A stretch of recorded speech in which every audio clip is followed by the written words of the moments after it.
Pick up the field off at turn number 2. You see your front row coming at you. Freddie Raymer, the pole sitter. Danny Dietrich to his outside. What a rivalry these two have established over the last several years. Great action throughout central Pennsylvania. York Excavating Kevin Gobrecht Classic. Take 2. We're underway.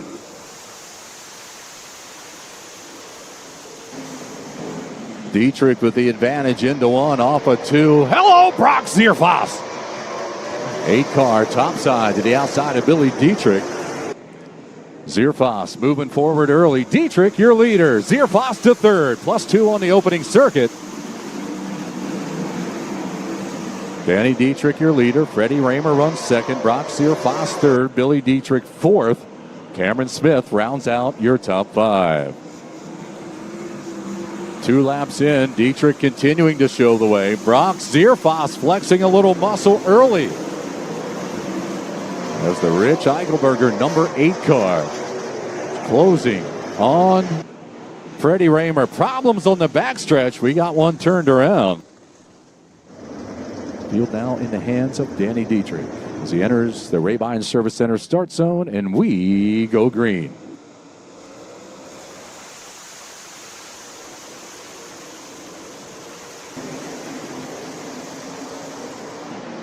Cameron Smith, topside to the outside of Billy Dietrich. Oh, my goodness, that's tight. How about you, Cam? 75 car going to run top 5 into the 4th position.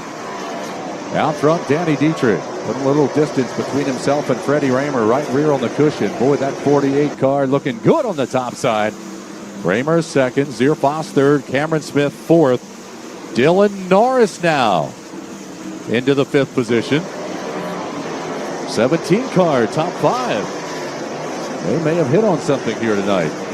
So we watch Troy Wagaman Jr. in the 27 car, currently in the 7th spot. C moves to the inside of Billy Dietrich, looking for the 6th position. He slides him in turn number 2. Up the banking, able to catch it. Dietrich back to his inside as we watch him into 3. Race for the 6th position. Billy Dietrich through the middle. He'll grab it. Wagaman now back to the inside of the AT. He'll slide him once again over in turn number 2. Kyle Moody is there. We've got a 3-car race for the 6th position. Meanwhile, your leader, Danny Dietrich, is caught the tail end of the field. Traffic will be a factor now. 1.96 seconds, the gap between 1st and 2nd. 19 laps into this one, and Danny Dietrich's having it his way. Freddie Raymer able to keep Brock Zerfos behind him in that 2nd position. We get a good look at the 51 getting into the bottom of 3. Dietrich, your leader, into turn number 3 as we watch Freddie Raymer racing with some back markers. That allows Brock Zerfos to move by. 8-car Zerfos into 2nd as he slides Raymer off of 4. Got him. Raymer going to try and return serve now into turns 1 and 2. Can't make it work as Zerfos rides the rim. That allows Cameron Smith to make a move. Smith now beneath Raymer for the 3rd spot. He'll clear him off of turn number 4. 75 car into a podium position. How about 6.7 seconds? Hello, Danny Dietrich. Well, hello and goodbye. Dietrich slides up in front of the 22 of Hammaker to put him a lap down as we catch Freddie Raymer now moving into turn 3. Dietrich off the top side at 2. Moving past Hammaker, he is now lapped up to the 11th place car. 5 to go for Danny Dietrich. Danny Dietrich on the final lap. Going to play it cautious, a little action in front of him. He won the Kevin Gobrecht Classic last year. He'll do it again tonight. This will be his 12th win of the season, 25th career at Baps Motor Speedway. Danny Dietrich wins the York Excavating Kevin Gobrecht Classic. He is climbing out of the car. Tonight's York Excavating Kevin Gobrecht Classic feature winner. Give it up for Danny Dietrich.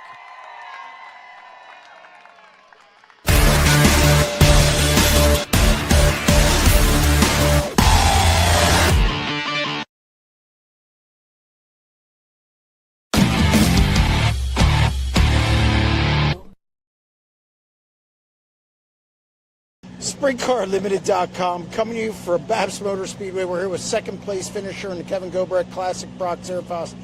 Brock, this team's come alive the last 3 weeks. What's changed? What's been different? I think just figuring things out, really. I mean, we've kind of, it's no hidden gem that we kind of struggled a little bit, I feel like. I mean, a lot of people say we've been good, but in our eyes, we feel like we've been just struggling bad. And we just kind of just been working at everything and looking at our race cars a little bit more and trying to look at, different aspects of the car that might be doing something different, and just changed a few things, and it seems to be working. So we just been having some good runs here, putting ourselves in the right position. That's the biggest thing, and being able to capitalize on them spots when we can. It's just a tough deal, no matter even if you're running local. It's just the cars are so good, and you just have to be able to be in that spot at the right time. You had a battle with Freddie Raymer there, pretty intense. If something would have happened to Danny, you would have been there. Talk about that battle with Freddie. We're able to move all over the place. Track was kind of racy, and you were able to get by. Yeah, just, we've had a really good car here, every time we come here. And, obviously with Rich's car, it's no different. I mean, we just kind of did the same things that we've been doing. And, the car was really good right out of the box, and timed, quick time in our group, put ourselves in that position to be in a redraw. And, being the last guy to get the draw, you get what you get, and we just ended up getting a 5 tonight. So we just, started 5th, but we got the 3rd quick, and we just had a really good race car and was able to move around. We just talked about some things that we felt like we might have been missing a little bit in the features here of recent, and decided to just try something a little bit different to what we thought would have been the right move. And I had a really good car. I could just kind of go all over the place. It was just a tick tight early, and knew my race car was going to come to me. I seen Freddie was starting to struggle off it too a little bit, and that's when we were starting to get the traffic there, and I was able to make my move. So just could maneuver traffic good, just nonstop race. You need to get bunched back up. Danny just got away, and we weren't able to get close enough to do anything with it. So we'll take second and just keep moving and keep this momentum rolling here to the bigger races here at the end of the year.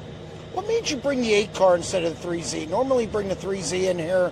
What made you kind of just bring Eichelberger's? Yeah, I mean, nothing really. I mean, Rich just decided he wanted to run Babs this weekend, and, it doesn't matter to me if it's our car or their car. And but, Rich's cars has speed too, and we've been working really hard at our package with that deal. And this car that we ran, tonight we won at Williams Grove with some things we changed on it, and it was kind of nice to try it on a shorter track too. And the package that we're building around this deal, it seems to be it works obviously on a big track or a small track. So our white car that we run is a little bit different as well, but it still has speed too. And just really happy with how our program is evolving here. Just we've been racing a lot more. The weather's been better, and we've been getting some races. In the beginning of the year was a struggle just with all the rain, and our engine packages are getting better too. So that's a big deal there too, to be able to have Adam at Donat working really hard at getting our odd engines running better for what I like, and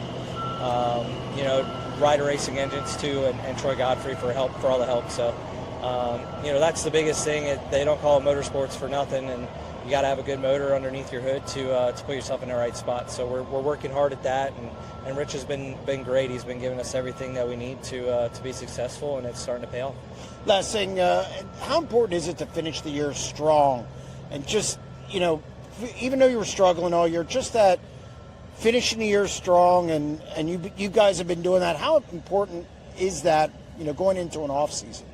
Oh, I think it's huge. I mean, obviously, if you're struggling at the end of the year, you're kind of beat down. You just want to have a break and think you want to regroup. But if you go into the off season with confidence, it makes that off season, as short as it is, even shorter, and makes you want to get back to the racetrack, and just keeps the guys just in a good mood at the race shop over the off season. You're not really dwelling on some things, and it just makes life easier. So it's nice to. You obviously didn't want it to take this long to get going good, but.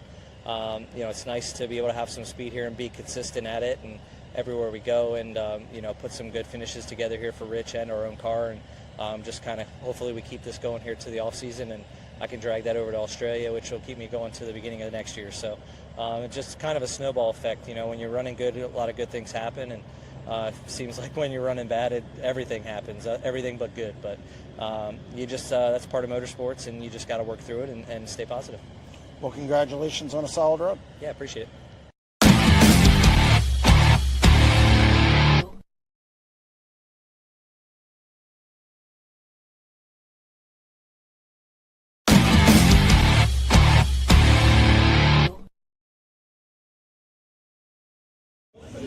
SprintCarUnlimited.com, coming to you from Babs Motor Speedway. Kevin Gobrecht Classic. We're here with winner, big surprise, Danny Dietrich. Danny, that might be the best I've ever seen you. The car was flawless. You could go anywhere. You were up by 7 seconds at one point. That was a beatdown. Yeah. I never even ran hard. Just tried to stay steady and smooth. And I don't know that I really ever got up on the wheel too hard other than going into one, make sure I get Freddie going into one. And then, honestly, I don't know how many times I thought about going into turn one behind some lap cars thinking, just stay green. Just please stay green. So I thought to myself, I don't hear anybody. So I felt like I was clicking off lap cars one a lap down in 3 and 4. And I can't imagine anybody else was going to be able to keep that pace going through lap traffic. So probably the calmest race I've ever raced in my life and won. And, yeah, these guys did a great job. We had a really fast race car. Again, Babs Motor Speedway, it's no surprise. I've said this many times. I think it's your best track. You guys just keep getting better here. I know you lost the last race there. You finished second, but still, to come back with a dominating performance like this, did you make any changes from the last race, or is it just things, track was different? I mean, we made some small changes. The track's better than it's been. It was racy, so there's certain things about the track that we changed on the racetrack or on the race car for tonight. But, you know, once you get a good baseline, excuse you, Dad. Once you get a good baseline, it's easy to make those adjustments. And I felt like, you know, we ran a kind of a tired engine last night. It cost us, and tonight we put a motor in. It's been first, second, now back to first. So the Speedway really rips hard, and, you know, it just shows in time trials. It took me 2 laps, and then I think a lap after warm-ups, the third lap didn't count, was really good. So, yeah, I did my job. Did you do yours? He did his job. But we're trying to get out of here, so let's cut this short. Let's go. Yeah, you're going to Atlantic. Yeah. Seattle on the points. Take it. Seattle won the points? Laying the points. No. Yes. No. They're hosting New Orleans. They're gonna beat them up. I think New Orleans wins. Okay. Well, we'll place that bet. What's the favorite tomorrow? What are we placing the bet on tomorrow? Everything. Everything black on roulette. Oh, God.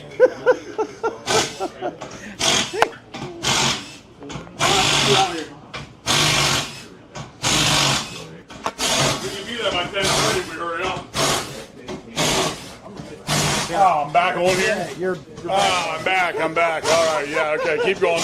Come on. Just hold up. Let's A go. lot of pressure. 12 wins this year. Yeah. I mean, obviously, you've been good all year. Consistency's up. Better even than I think last year.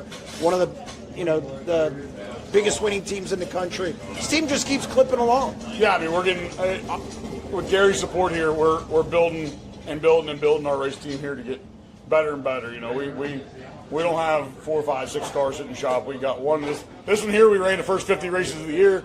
We put another one together, crashed that thing 3 times in 15 races or 16 races. It's finally junk.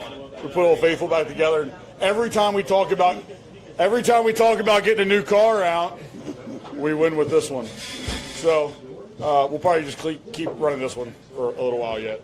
National Open's right around the corner. Got to feel probably better than you have in a long time going into that one. Oh yeah. We got a fresh motor going in on an old chassis that we're comfortable with, and we're excited about it. I'm not gonna lie, I'm comfortable in this car. It's hard to beat comfortability. So I feel like I can do a lot of things. I've been working on things. We've been working on this motor program, and like this week alone, just working on our throttle. I've been working on the throttle linkage, trying to get myself more comfortable with these motors, and I think tonight showed, because I mean I felt like tonight was probably the best night I had throttle control-wise. So just working at it. You know, we're learning new things to build our program, and we're going to keep working at it. Just remember, Seattle laying the points against New Orleans. Take Steelers it. money line. Let's go. Okay. Probably lose that one. Thank you, Danny. Appreciate it. Congratulations on the win.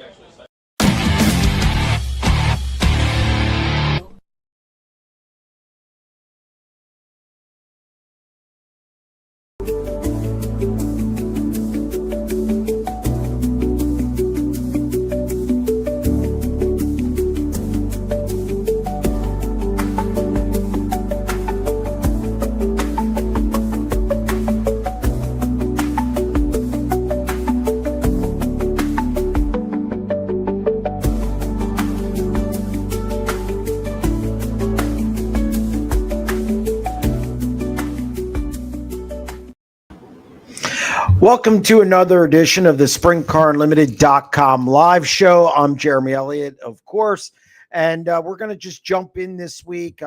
Didn't put any talking points together. I think everybody knows by now what's going on. If you haven't read it, seen it on social media or wherever, if you're looking to call and have a question, it's 844-543-8589. Otherwise, we'll go right to the chat. So again, going to jump in and just kick things off. Do you think Pursley ends up in the 17 in Sheldon's old ride running Woo in 2026? I think it's wide open as of now. I think there's probably a number of guys who, well, I know a number of guys have interviewed for that seat. I have talked to the team. They did not tell me who the driver was. I have a pretty good idea, but they're also looking for a crew chief. So that kind of adds to their dilemma, so to speak. You want to, work in conjunction, have a good situation for both parties involved. I think Pursley's definitely a guy who you consider, especially because of his performance of late. I think obviously Spencer Baston's a guy you have to look at after his 9 races out on the West Coast. So I think there's a couple guys who would be up for that ride. David Gravel told the fans to suck it because they were booing him. Is this putting a bigger target on himself, and is good look for the Outlaws that their best driver is disrespecting fans? This is a tough one because, look, you should never tell fans to suck it. Look, that was Kyle Larson's backyard. I'm sure it was heightened out there. Emotional moment. I wouldn't have done that. That's probably not good. I'm sure it could maybe end up on a t-shirt now. I think that actually would have been better than the Golden Boy t-shirt. But you know what? It's really hard nowadays to gauge what draws people. It seems like the more drama there is, the more people are drawn to it. So I know somebody just said he was joking around, toughen it up, people. Yeah, but look, and this is why I kind of waffle on it, because it's an entertainment business, whether I agree with it, you agree with it, or anyone agrees with it. And David hasn't backed away from that Larson rivalry or that rivalry with Larson. So, I don't know. I don't know how the World of Outlaws look at it. It's a difficult question because I wouldn't have done that. But again, I'm 53 and times are changing, whether I agree with it or not. So he said it. It's out there, and I'm sure he'll sell more T-shirts. To Bruce's point, David Gravel behaving worse to fans than Kyle. How about that? Hang on a second. Kyle Busch at his worst with the angst, Sheldon and Donnie. It should be, I think he means Stewart and Donnie. It should seem to be good time to pick up fans rather than piss them off. Yeah, but then the flip side of that is you're going to gain fans doing it. It's America, baby. This is what this is. Different things sell now than they ever did. Again, do I agree with it? No. Would I have done it? No. But it's funny what sells in the United States now. And drama. Look at wrestling, for crying out loud. It's all staged rivalry stuff, and people pack arenas for that. It's not my thing, but people love it. So I can't tell anymore what is going to make one person more popular. I can speculate, but like I said, when he said it, I was stunned a little bit. I did a double take. I I think that's probably just the first thing that came out of his mouth. And again, it wouldn't have been something I do, but obviously the Outlaws don't have a problem with it. Any high limit teams race the Grove Friday night for National Open test? Absolutely. I think you'll see some. I definitely think, Brent Marks will be there. Sorry, my phone was on. Brent Marks will be there. I would anticipate some other guys showing up. Weird with the 14. I don't know if Corey Day will be in it this weekend. I think he had some NASCAR commitments, or I've heard of some NASCAR commitments coming up. So I'm not sure if he will be there. He was originally probably going to be there. So I don't think you'll see Brad Sweet. Rico Abreu, I'm not sure if he's running the Open yet. I don't think he's determined that. So, but I think you could see some other guys definitely. I wouldn't doubt if you see Pursley and a couple other guys as well. So, yeah, it should be a good show at the Grove. What if anything can be done to improve driver safety at fast tracks such as Eldora before someone gets hurt worse than what we have seen this year? Look, racing, again, this is a slippery slope. The deal with Macri Macri pushed it too hard. He admitted that to me in a phone call. I had a 90 at 9 on that. It wasn't a hole or a rut or anything like that. Look, these cars are dangerous. You have 900 horsepower and the driver's sitting basically behind a bullet, and the weight's not, come on. The weight to horsepower ratio is just, not in the driver's favor. I don't know if there's anything you could do. We need to work on the back thing. I want to know why this is happening. I mentioned it today. I don't know if or it might have been yesterday. I'm not sure. They all run together, but I'd like to know, the seats are stiffer now. Does there need to be more give? Is there too much give? I'd like to talk to a back specialist to what is causing this.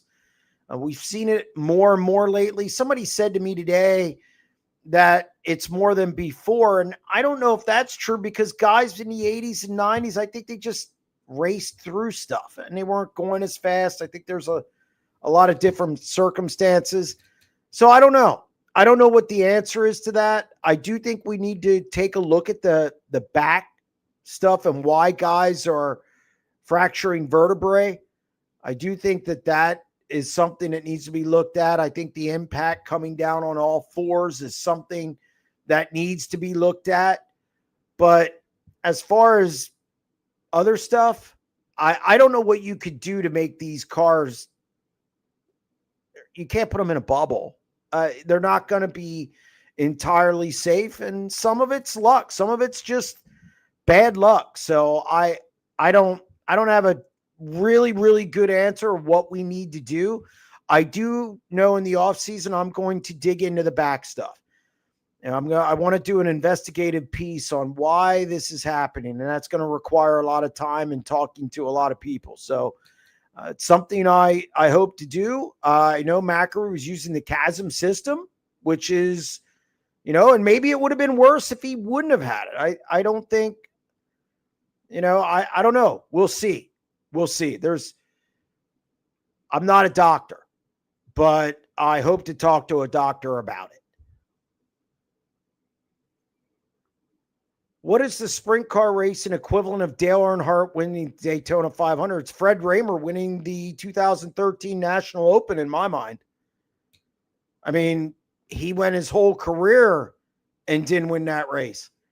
And then he was going to retire, and he wins it basically in a walk-off. I think he ran the week later to wrap up the championship at Lincoln, but it was essentially all but a walk-off. So to me, Fred Raymer winning the National Open was pretty close to that. Do you think Anthony Macri will be ready for the National Open? I do not. I mean, we're only 10 days out from that, or 11 days. I mean, he's saying likely 3 to 4 weeks. So I would be surprised if he shows up for the National Open to race, especially at a fast track like Williams Grove. Can sometimes be technical, so on and so forth. I don't know. We'll see, but I think it's unlikely. Donnie should run with PA Posse. He can probably get wins there. Look, I know it doesn't look good that the West Coast didn't do well, albeit he finished 5th at Tulare on Saturday night. We'll see what Donnie gets in for next year. I've said that he can win races still, and I'm not going to back off that. Do I think he's going to contend for a title? No, because I think you got the big game car. I think you got a lot of. He's not going to go high limit racing. So I think with the Outlaws, I think you have the big 3 right now, and I think to say that Donnie can just get in another car and win a title, I think is kind of disrespectful to those 3. Donnie's obviously a Mount Rushmore guy. I think he can win some races, and I think he can win a crown jewel race. I mean, it's Eldora and Knoxville. He's great at those places. So we'll see where he lands, and we'll see what happens. Pete on line 1. Pete, what do you got? Hey, buddy. I just 2 super quick things. So Spencer Baston, his stock has to have gone up. And Sure. To me, I've got to wonder what Corey Day is doing that apparently nobody else can in one of those cars. I would say, and look, I talk about this a lot, and I'm not excusing it. Look, sometimes combinations just don't work. And I think Absolutely. I 100% agree with that. Yeah, I mean, look, it's situational. Now, I'm not saying that. I mean, Corey Day is a super, super talented driver. There definitely no fear. I think he drives really, really hard every lap. So I think it's a combination of things. I don't know if that program fits Spencer really well. I think it fits Corey, and I don't think they're going to get off that for another driver at this point. So I just think it fits. I mean, it doesn't make sense for them to. No, they should stick with. I mean, they've got it working for a guy. Well, they should keep that guy doing his thing. Yeah, it's I listened to Rodman a couple of days ago or yesterday, and he kind of broke the numbers down, and it's pretty shocking, really, what everyone else has done compared to what Corey was able to do. Sure. And you got to wonder. I mean, I agree with you on the combinations. Me and you've talked about it before, even. But is it that Corey is overcoming that equipment and that situation, or is it that they are just that good together and not with everybody else? I think it's the latter. I mean, their equipment's good. I mean, they have. Right. Their equipment's good. There's nothing wrong with the equipment. I just think they have a combination that works. I don't know if you could put Corey in, say, the 17 car and get the same results. I don't know if you could put Corey in, say, the 2 car and get the same results. I think you build your team and you have your situation and combinations and you make them work. I just think that team, whatever they do, fits Corey. Now, I'm not saying Corey couldn't win in those situations. I'm simply saying they're different.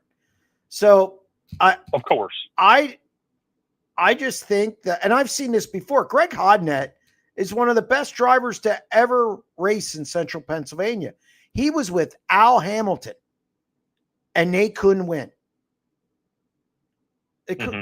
There's no resource problem. They had good crew chief, one of the best drivers to come through here, all the money you could want, and they just didn't work. It just didn't add up to wins. It just didn't work. Yeah.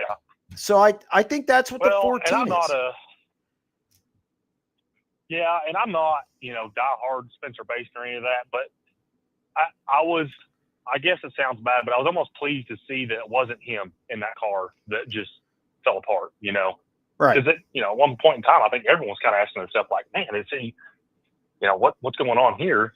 But then you get 4 other guys in the car, 3 now, I think, that, are getting basically the same, average result that he was getting. And it's like, oh, okay, well, that's a relief. Because, I like Spencer.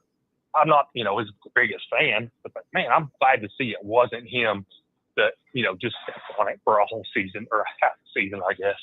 I'm sure Spencer probably questioned himself at some point. Every athlete who goes through some struggles, does at some point. And I'm sure he's probably relieved that he had good races on the West Coast, and he did. I mean, no doubt about it. I don't buy the premise that he's driving harder. It's really weird to me. That's like saying, okay, I have a chance to win another race, or I'm just going to slack off. I don't buy that. Yeah. It's just, no, I don't think any of those guys that strap in are taking a night off, period. I no. don't think they can't afford to. They're not. They're not thinking about that. I don't even think, David Gravel's, well, I've got a 4,000 point lead. I guess I'll just take tonight off. It's like, no, I'm going to go get another $12,000 or whatever. They don't work like that. Yeah. I mean, look, I agree with you. I don't think he's just decided that, well, I've really got to make a showing now. I think that's not what they're doing. No, I mean, look, I'm not going to say that some guys maybe aren't as focused on a given night. That could happen, but of course. But we saw David Gravel last week. He looked pretty dialed in for $83,000. So I don't think David Gravel wants to win. And I've talked to him enough in his career that he's going after it, obviously when he can. Now, I do think if he's running 5th with 10 to go, I don't think he's taking unnecessary chances, but I think if he has a shot to win, he's going to go after the win, and that's it. And I don't think Spencer Baston was just running around. I think he was trying to search for something to make that car go or be successful with the 14 team as he would be, last week in the 21. So I don't know. We'll see where it all lands. I agree. We'll see where it all lands. I hope it works out for all of them. I hope it works out for him and he lands somewhere good. And I'm sure where he's going or where a couple of them are going. He can't say. That's fair. Maybe. Okay, just say yes and no, I'm not going to tell you. Well, yes, and I'm not going to tell you. All right, then. Hey, have a good night, man. Thank you very much. I appreciate it. See ya. Yep. All right. Will we see another first-time winner this weekend at Path Valley or Bridgeport? No, I don't think so. I think we're going to see somebody who's won this year.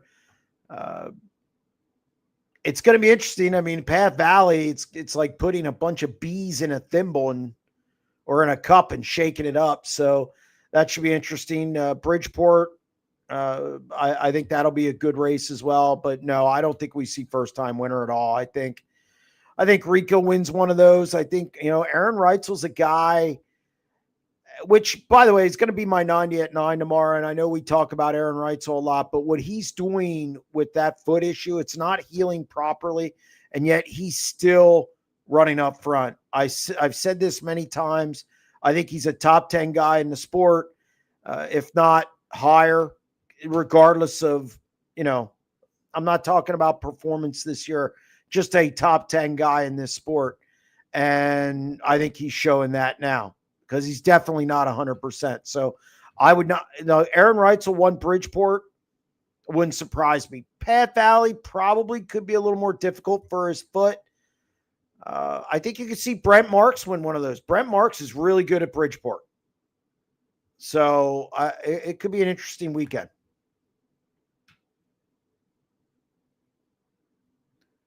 We got Pat on line 2. Pat, how are you? Doing good. Love the show, man. Thank you. Hey, just wanted to comment.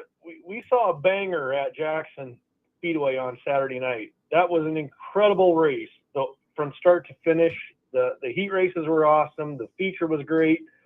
Austin had it. He had it. Yep. And I tell you what, I'm gutted for Austin. That was a. I mean, to hold off Ryan Timms all race like that, and to take on everybody that came at him, and what a gutted. Feel bad for Austin and the crew, but tell you what, we saw what Jackson can provide, and that was an incredible race. And I also want to say Cam Martin is for real. This kid is coming on fast.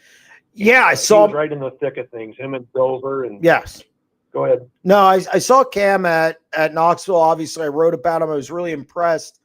I think the Midwest, look, I think every area except for maybe Central PA has some young drivers out there who can make some noise. A Cameron Martin or a Jack Anderson in the Midwest. I think on the West Coast, we have Jet Barnes, we have Austin Wood, we have, you have guys like Schlottfeld and Hillier and Klatt up in the Northwest. I think there's a lot of younger guys now, and the sport is healthy from a young driver standpoint. I think we definitely have guys. They're not necessarily going to unseat Gravel or Kofoid or Macedo. All those guys are still relatively young, but I definitely think there's room for them. And I think they're fast risers. So it's going to be interesting to see how they all develop. I'm glad Jackson had a good night. I mean, people have criticized the racing there as well, and it's good to see that they had a good night. I would say it's probably one of the things that contributed to that was there's a bigger gap between the have and the have-nots than there is at an Outlaw show. And my other takeaway is things just keep getting better for Ryan Timms. Yeah, Ryan's a great kid. Him and Shane and the crew are just rolling right now, and they are. My hat's off to them. They're awesome. But I tell you what, Austin and Scotty had that 88 Country Builders rolling, man. They were fast. It just gutted for Austin. Got to finish. Yep. So. Yep. But look, I appreciate what you do, Jeremy, and love the content, and appreciate it, man. Thank you, and take care. Yep, you do the same. Thank you for calling. Appreciate it. All right, what else do we got? What about a Hall of Fame race or league for 410 sprints? I would assume you mean for guys who are retired. Yeah, I don't know. I mean, we have enough racing now, so as it is in the sprint car division. I'm not a big fan of adding more. I just don't think we're big enough as a fan base to absorb any more. So I think we're pretty tapped out. I mean, it's a good idea, but I just don't think fans have enough money to just continue to pump out more to go to these things. Are you going to Bridgeport Saturday? Yes, I will be at Bridgeport Saturday, and I'll be at the Grove Friday, Bridgeport, and then Path Valley. Ryan Timms should go buy some lottery tickets if he's old enough. The kid has Lady Luck on his side. McCarl had that win. Yeah, no, McCarl looked really, really good. He's fast at times at Jackson. He's fast usually in the Midwest. He just, you know what? He just blew up. And Ryan Timms was there to capitalize. And look, when things are going well, this is any team. We've seen it through history. When things fall your way when things are going well. I mean, that's when you're running well and you're putting yourself in position for wins, good things happen. They continue to happen for Ryan Timms. What's your thoughts with so many back injuries after seeing these new seat mounting systems that came out this year? Again, I'd love to give you an answer. I have not researched it enough. I do not know what's contributing to it. I mean, I think there's a lot of speculation. I'm not going to add to that because I know some people have called out Hans's, the Hans devices. I've seen people call out, different seat companies, this and look, I'd rather do the research and find out more where you can make an educated guess or educated opinion on it instead of just something fly by night. Their businesses are on the line as well. So I don't think any seat company that was in any of those accidents likes it. I'm sure they're working on it. And like I said, I want to do a story on that in the off season, just see if I can dig a little deeper as to what's going on.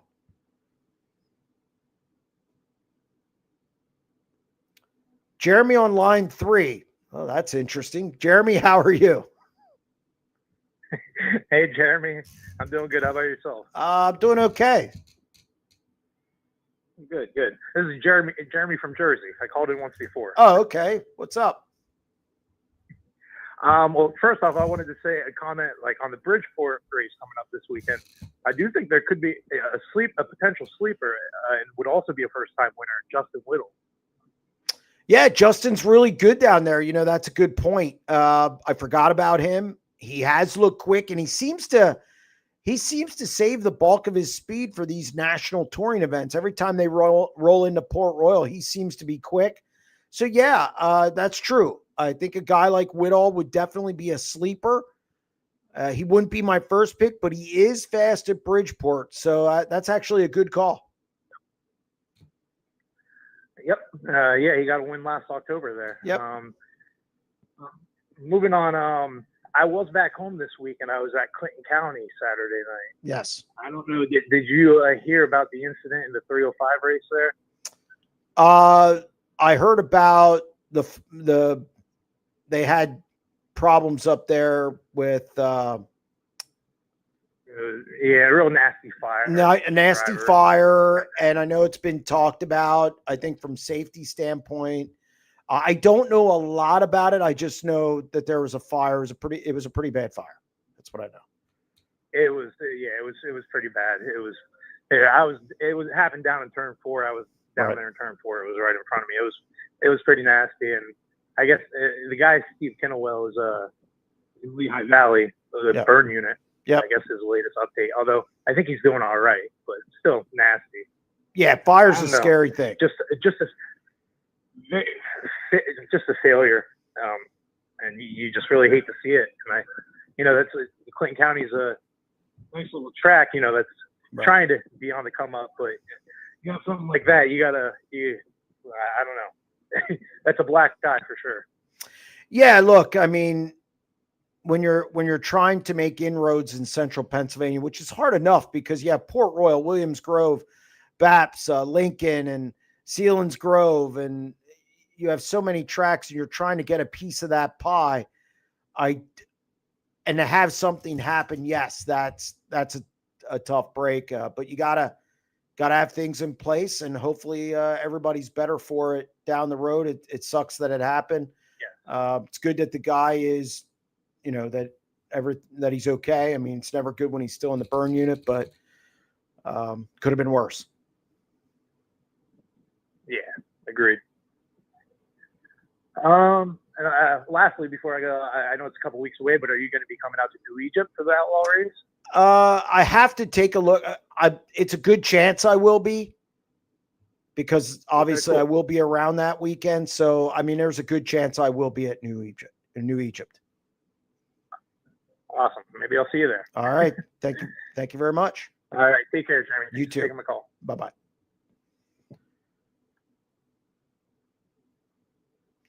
Donnie's driving style is not going to work with Woo or High Limit Series because the younger drivers are willing to pound the cushion for the win. Donnie ain't going to risk his health for a $10,000 win. Yeah, I mean, look, I've said this before.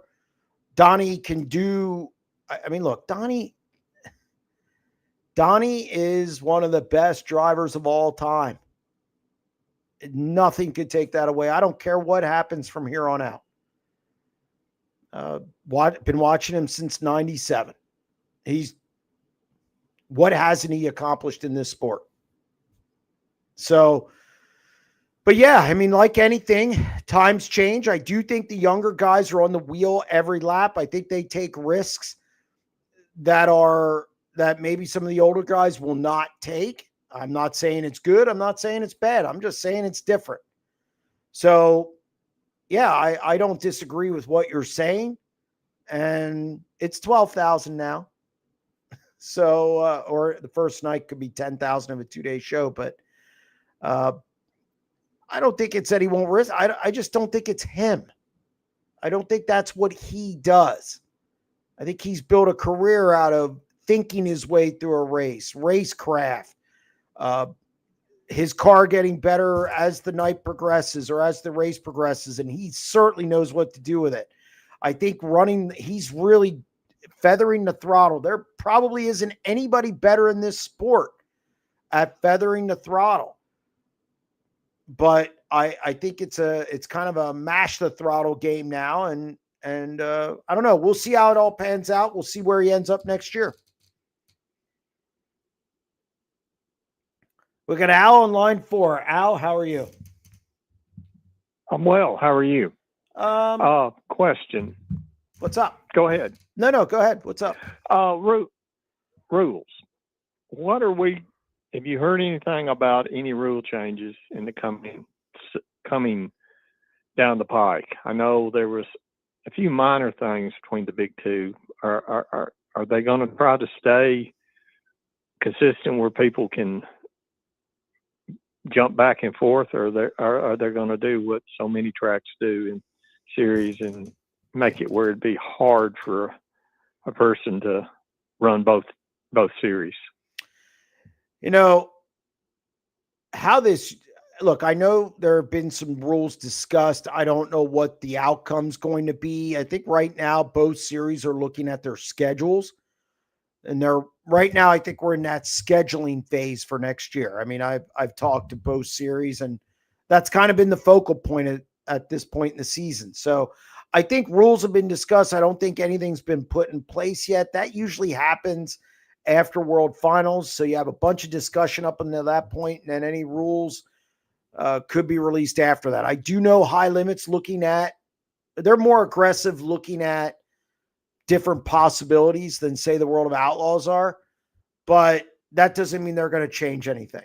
So I think we're going to wait and see there. I think it's once World Finals is in the books, I think if there's going to be any rule changes, they'll happen after that. I think the big focus now is scheduling. Okay, who's going to go where? And that's a moving target too, especially for High Limit, because they're new. Next year will be their third season as, running a full National Series schedule. And I think they're kind of, picking and choosing and trying to figure out what works for their series. That takes roughly 4 or 5 years to get one that's firm in place. So I think that's the main thing they're worried about right now. I do think I think we could see some rule changes down the road. Whether both series will fall in line with each other, that I'm not sure. If you were the Grand Poobah today, sprint car racing, yeah, or maybe assistant, we know Chaz would be the Grand Poobah. But anyway, what rule would you change, or what would you like to see done for the betterment of the sport? If it were me, I'd go back to dish wings. I'm a dished wing guy. I've talked to a lot of drivers about it. I've talked to Donnie Schatz about it. I just feel the dish wings. Now, is it going to take care of everything? No, the tires are different. So because the tires are different, that could have some impact on it. But I would go back to dish wings. That would be priority number one. And I would do some kind of, because the expense, obviously, you can't have everybody just change out their wings. I would do some kind of, if you didn't have dish wings, I'd do something to equal them out until you use your inventory up. But it would definitely be dish wings. Why would what was the reason for doing away with dish wings? And I'll hang up and listen. Good show as usual. Thank you. I appreciate it. It depends who you ask. I don't know really why they get, the problem is that if there's an issue with racing or there's first off, the racing doesn't suck. Okay. It doesn't suck. Okay. We just got done watching Tulare. I would say it was pretty good. Last weekend alone, the race at Williams Grove was really good. Now the Danny Dietrich turned Baps into a benefit race for him, but that happens. But we have some good races. I saw good racing in Wisconsin. I saw good racing at Eldora. I've seen good racing different places over the last 3-4 years when people said it sucked. I don't buy that. Now, again, could it be better? Yeah.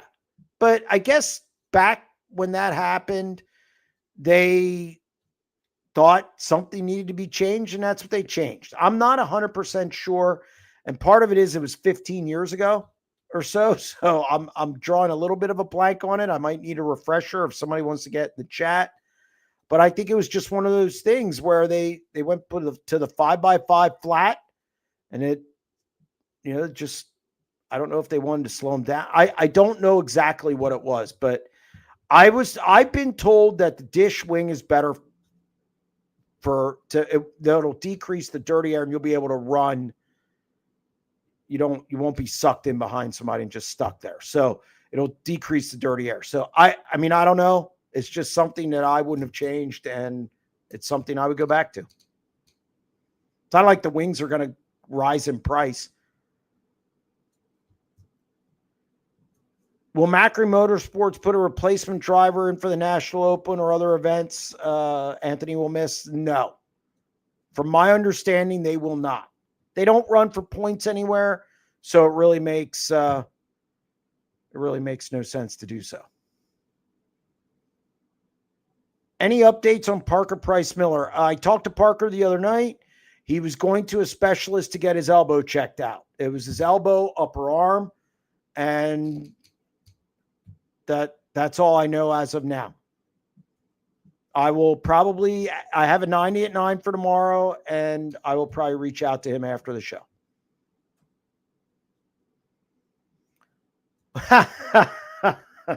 When will Sprint Car Unlimited promote a 100,000 to win race at Lawrenceburg? I do like the casino outside turn 1. Big selling point.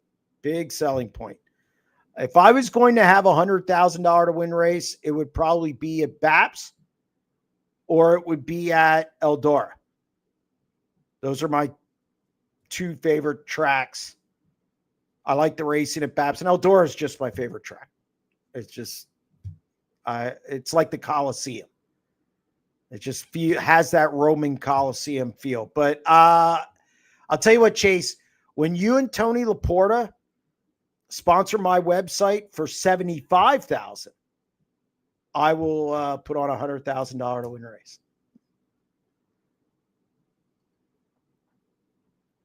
Sorry.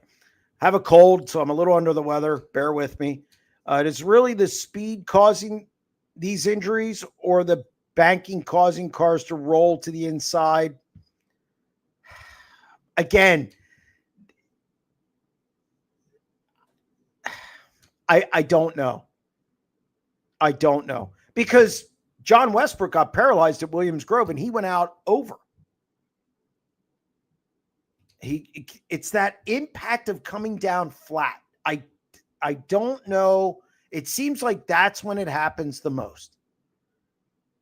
When they come down flat on all fours, that jarring. So whether you go out over, I've seen it happen with both guys. Now, John Westbrook's paralyzed. And then we saw Kevin Swindell at Knoxville. And then we've seen, obviously, everything we've seen at Eldora this year. So I don't know. I don't know the answer to that. I do think some of this, and this is going to sound very trivial, I think it's cyclical. I think we go through these stretches. I mean, look, and we had Greg Hodnett and Jason Johnson die within 3 months of each other.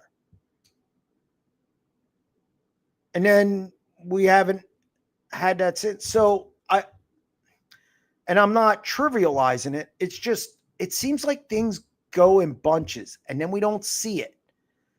Again, that doesn't mean we don't, try and find out what's going on. But these things do happen in packs.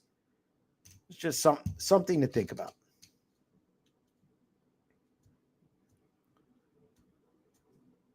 Does King Anthony receive treatment from the apothecaries of get out of here?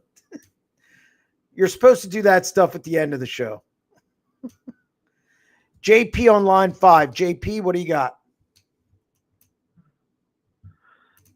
Yeah, so a couple things. Sammy was like 54 when he got into the big game tree stands car, and he was as good as he ever was. So Donnie still has some left.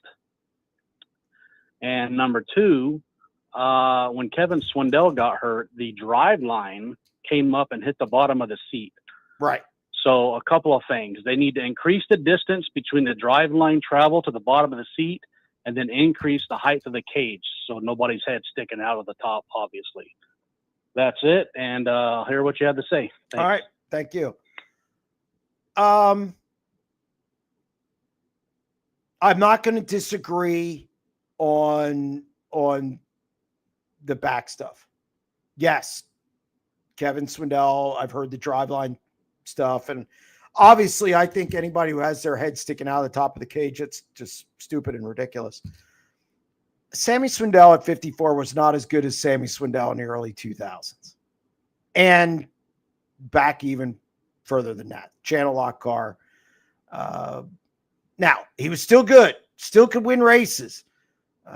Never, I'm not taking anything away from Sammy Swindell when he was in his early to mid 50s. What I will say is not every driver's the same. I don't think just because one guy's good in his 50s doesn't mean another guy's going to be good in his 50s. I don't buy that. I just don't. Everybody's different. Quarterbacks in the NFL don't play as long as Tom Brady, and they're not as successful as Tom Brady or playing at as high a level as Tom Brady back there. Russell Wilson is tapped, guys. He is tapped. It is over. So I don't buy into that because everybody's different. Sammy Swindell, again, you're talking a Mount Rushmore guy. He was incredible. I watched him growing up as a kid and all the way up through the 2000s. I remember that big game car. Should have won the Kings Royal in that car. Fell short. He's had some bad luck in his career. It's hard to believe he only won Knoxville once. That's amazing to me. So if you're looking for a Dale Earnhardt at Knoxville, it's that guy. So probably should have like 4 more wins, but he doesn't. So yeah, no, not as good as when he was in the Channel Lock car, though. On a positive note, I didn't think we were negative. There are hundreds of 410 crashes without injury. Yeah, I mean, yes. And some of them are horrific because I was talking to some people this week, and man, when you wreck at Knoxville, they're hard. Every one of them's hard. I don't know if it's because it's flatter and you continue to have that speed as you're wrecking. You don't slow down. I don't know what it is, but yes, there could be a lot more injuries than there are. So I wasn't positive about your positive, but now I'm positive. Was a sprint car in the 80s and 90s as dangerous as they are now? Yeah, I mean, I think there's more safety things in place now than there was. Definitely. I saw Maynard Yinks' car going down the backstretch at Williams Grove. It disintegrated. They brought it in, and I think it was like 4 wreckers to bring that thing in. It was bad. It's still one of the worst ones I've seen. Saw Kenny Jacobs go out over the wall into the pond at Eldora. Yeah, no, I think they've made some safety improvements that have been really good. I also think they've done some that have done nothing. I'm not a big fan of the fire suppression, but I'm okay with the concept of it. But has it been tested? Was it tested? Was it tested under different conditions? I'm in favor of it. I just have a lot of questions, which shouldn't surprise anybody. Any update on Borden and the rest of his plans for 2025, 2026? No, I was not at Williams Grove last week. But so I have not talked to Devin. I didn't get a chance to talk to him on Sunday. They blew up, and obviously I was kind of helping out with the pay-per-view, so I didn't get it. I didn't get that far. But again, another call I'm going to make this week.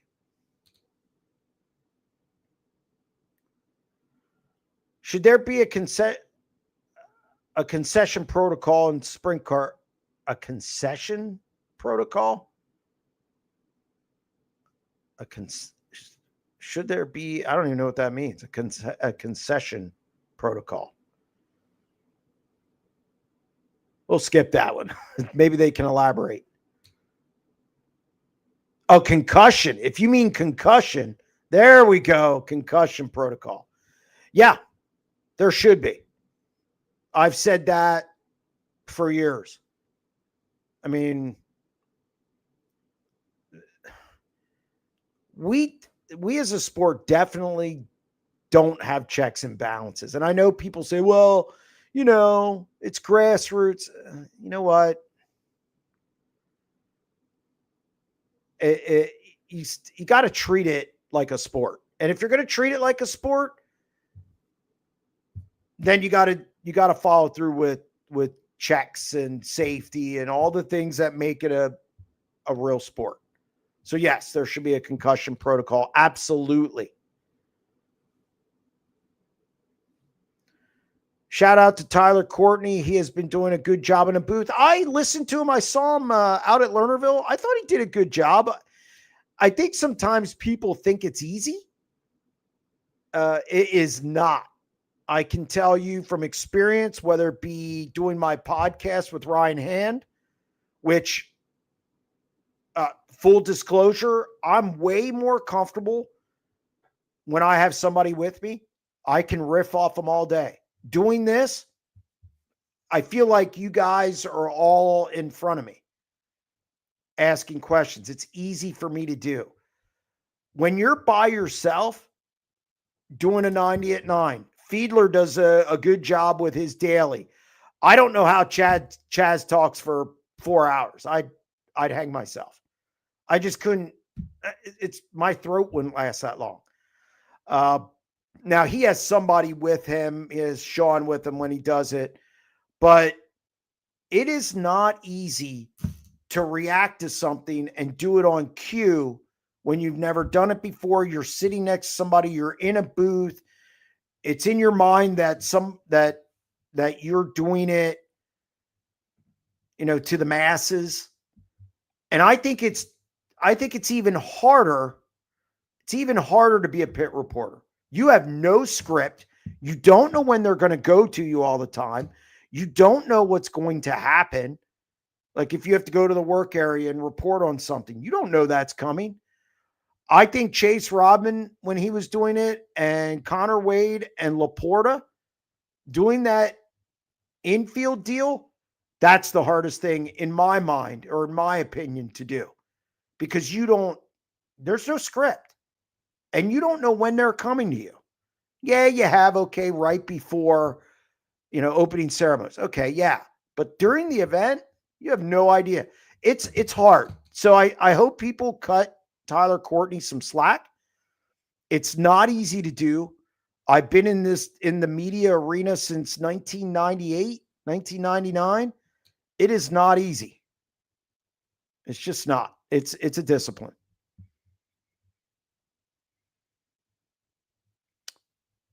Would be better to do an IROC sprint series, all watching cars and parts. Seem like it's leading this way. Look, we've all been talking about the parity in this sport for a long time.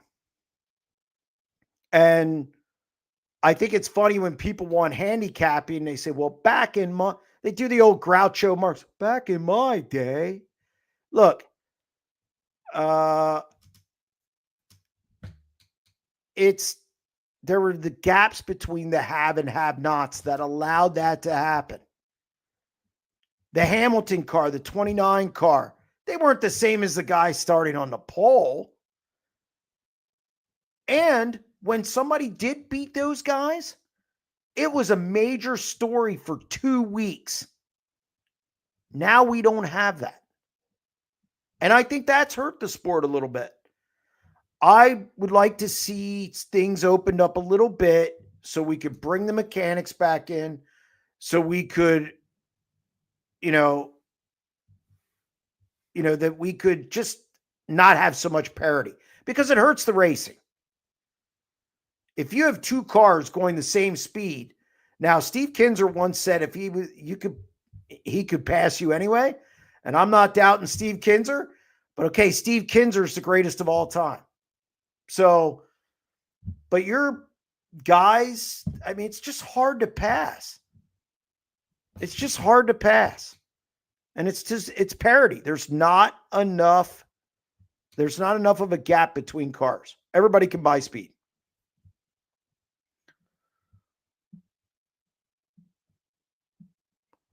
Oh, Jim from Buffalo on line 6. Jim, you better not be celebrating a Buffalo over Miami win. They didn't look great. Hey, you know what? It's hard to win in the NFL. So a win is a win is a win. We're going with that little mantra. Okay.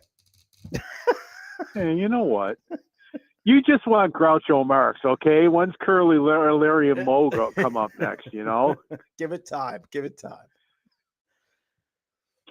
All right. Well, the reason I called in is just about the seat thing and everything like that, and drivers getting injured. You got to think about it. In a wing sprint car, the energy has to go somewhere. The rigidity of the seat, the chassis, the belts and everything like that. About the only thing that has the ability to absorb any of the energy is the wing. I mean, and I tell you what, the wings probably saved a lot of drivers, because that's the only thing. I mean, you look at an Indy car, you have a way to absorb the energy. The parts dissipate and it slows you down. Okay. But, also too, the cockpits need to be made just a little bit bigger. So what if you go from 1425 to 1450 to get a bigger cockpit, to have more room in there, and then you can put something in there like you could incorporate maybe a bladder into seat, because the only thing right now, except for the wing to absorb energy in a crash, is the human body. That's about the only thing that can give in there. So if you make a little bit bigger cockpit, give these guys a little bit more room, you can put a bladder in the seat. You can put, like I'm a truck driver, we have air suspension seats with a small shock absorber in the back, in the bottom. And you could put in a couple things like that, and protect the guys and give it, I know the chasm system is a start, but I don't think it has enough travel or enough play. You need at least 2 inches, maybe more, to absorb someplace to absorb this energy other than the human body, because there just has to be a way. And if you make the cockpits a little bit bigger, make the drivers, give them a little bit more room to, instead of banging your knees or banging your elbows or banging your head, I think it'd allow you to make some really good safety improvements, especially the seats. These seats are fantastic. They support, they keep you from getting out of the seat and everything like that. They support you, but they also punish you. And there has to be a way maybe to hinge them so that they can also absorb stuff. Your thoughts? Well, I think one of the problems, and I'm just trying to run through a mental Rolodex of everything I've heard recently about this issue. And here's one thing I do know. A lot of guys, older guys, and when I say older, your 80s and 90s, like the aluminum seats because they gave. and they bend. I mean, let's face it. I had Steve Beitler on the deep dive, and when he went in to save Doug Wolfgang and get him out of that car, he had to bend the aluminum seat. So today, that wouldn't be possible, probably. So I don't know for sure what the answer is. I do think, in my opinion, you got to have some give so the body can roll a little bit. No different than if you fall and you don't put your arm out. If you put your arm down, it's rigid, it hits, you break something. Whereas if you roll, it's not as bad. So I don't know what the answer is. I do know that you have different seat manufacturers. There's no standards. There's no standard mounting system. It seems like there's no rules on how to install stuff, what bolts to use. There's none of this. You're left to your own devices to mount it, do everything, so on and so forth. So I don't know if we need to work on standards or if the seat companies need to put something together where they all are mounted the same way, the best. But then is the height of the driver different? I mean, there's just so many variables. So it's a tough topic. And again, all I can say is in the off season, it's something that I'm going to do a lot of research on. It's going to be my pet project over the winter. Yeah, I mean, I didn't want this to sound like a dissertation or that's whatever, fine. but I did have the ability to talk to one of the Ultra Shield representatives out at Knoxville, and I was talking to him about. I mean, take a really hard look at our seats in the truck. Sure, God, there has to be a way to maybe incorporate that into your design. That would be cool. And I know that everything's so tight in there. That's why I'm thinking maybe just a little bit bigger cockpit would help. Sure. But anyways, all right. So when are we going to know all the results from the silly season that's happening? By the end of the National Open, or what do you think? I think you're going to have a couple leak out shortly. I think you'll have a couple in October, and then I think you'll have a couple at World Finals. I think it's going to be spread out. Well, I'm going to get out of here before I get or live chatted to death. So all I got to say is go Bills. See you later. They look good. So thanks, Jim. I always appreciate it. All right. What do we got? Any silly season updates on Sheldon? You guys are killing me. I'm not going to say where he's gone. Okay. I'm going to say that people won't be disappointed. How's that? There you go. SCU appreciation comment question. For all the content you provide, it is well worth $35. Oh, well, I appreciate that. Thank you for everything you do for the sport. Question-wise, was there ever a time when you thought about not doing this due to struggles when you first started the company, and what kept you going? I'll take you through it real quick. The reason I started this was because when I was at the newspaper, I covered the NFL, I covered high school sports, some college sports. I covered a lot of different things. And we've all heard the term beat. That's your beat. That's your main. And I had one each season all year round. Then I got racing, which was an easy fit for them. And I had racing for a few years. And racing just got to the point where the way we did it at Penn Live, so on and so forth, it was a lot to do. And then I had to do some things. They scaled back some of their staff. I stayed, and I ended up in a soccer game one night. It wasn't my beat. I wanted to be there as much as I wanted to be in a meat grinder. I don't like soccer, even though today I just watched my daughter play. I'm not a soccer person.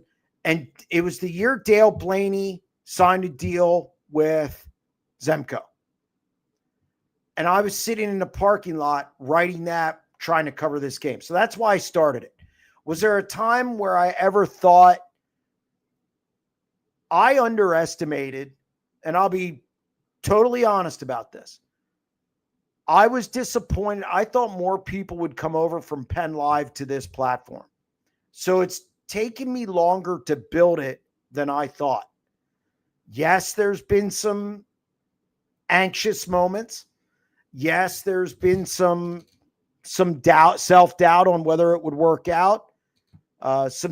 Things have picked up the last 2-3 years. I've seen gradual improvement, which is, you just got to keep plugging along and worry about the story.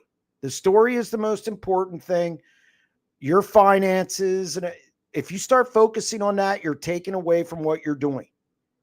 So, there's times I worried about it. There's times I was like, boy, did this.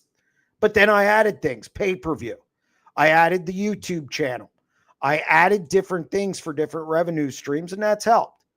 But my biggest mistake is I underestimated. I thought a bunch of people would just come over because at the time it was $50.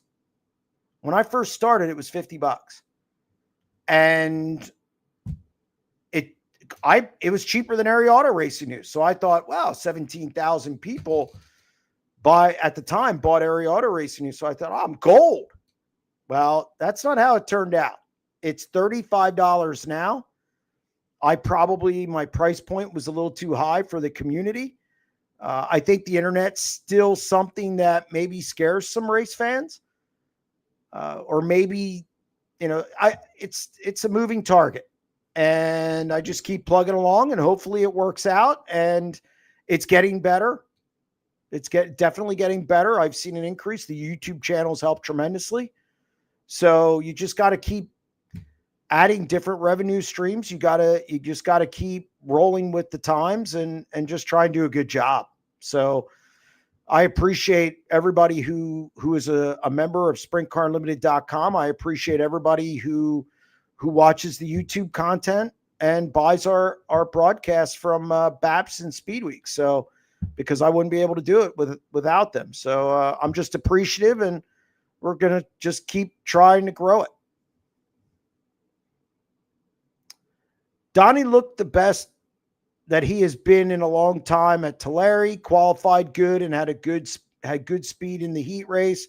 Surprisingly ripped the fence when he needed to, which is not easy there. Yeah, Donnie can do that. He's just not going to do it every lap.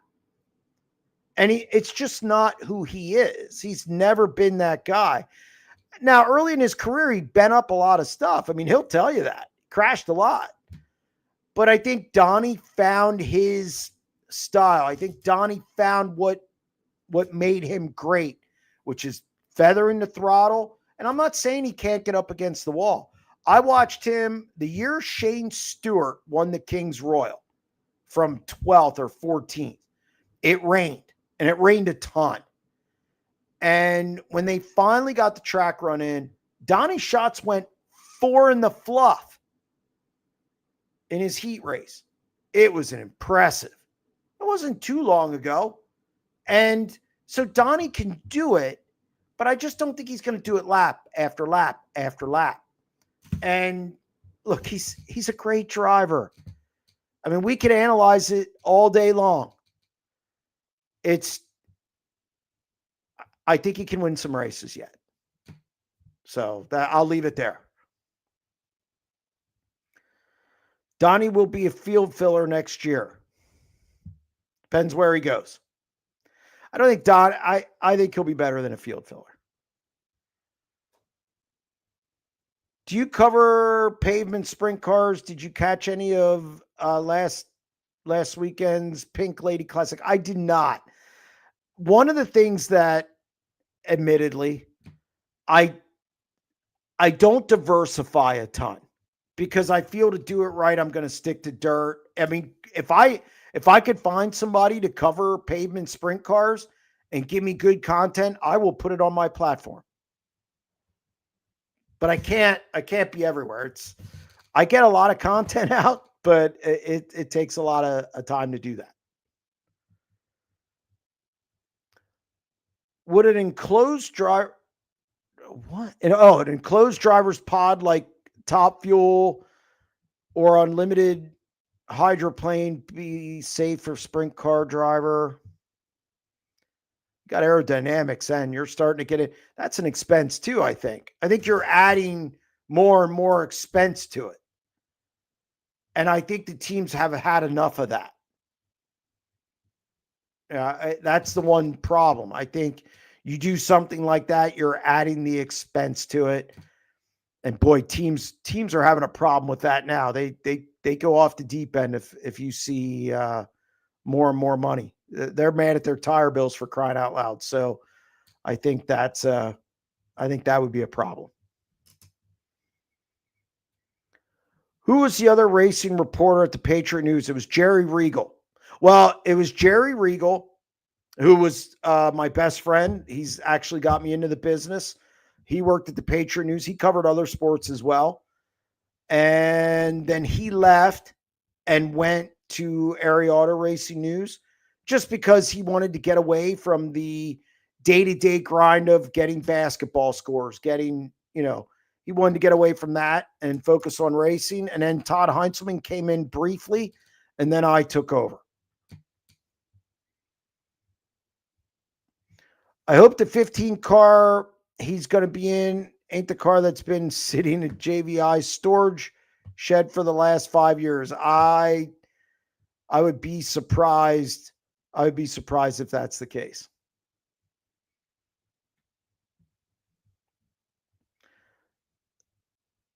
The car-to-car contact has not helped at Eldora and Knoxville. No, I mean, you come up on guys quick. They don't slow down at those places. Definitely not. No, I agree. How do you see Corey Day making out at the National Open? I think it's, it's funny. I didn't think he would adjust to Knoxville as quick as he did, but obviously that wasn't a problem. The Grove is trickier, a lot trickier. But, I mean, he's a talented guy. I mean, Buddy Kofoid adjusted to it pretty quick. Rico adjusted to it pretty quick. I mean, I don't think he'll be a top 5 guy in the National Open. Not a hot take. I just think it takes a little more time at the Grove than, say, Knoxville or, so. Who's your pick for the big surprise for switching series this offseason?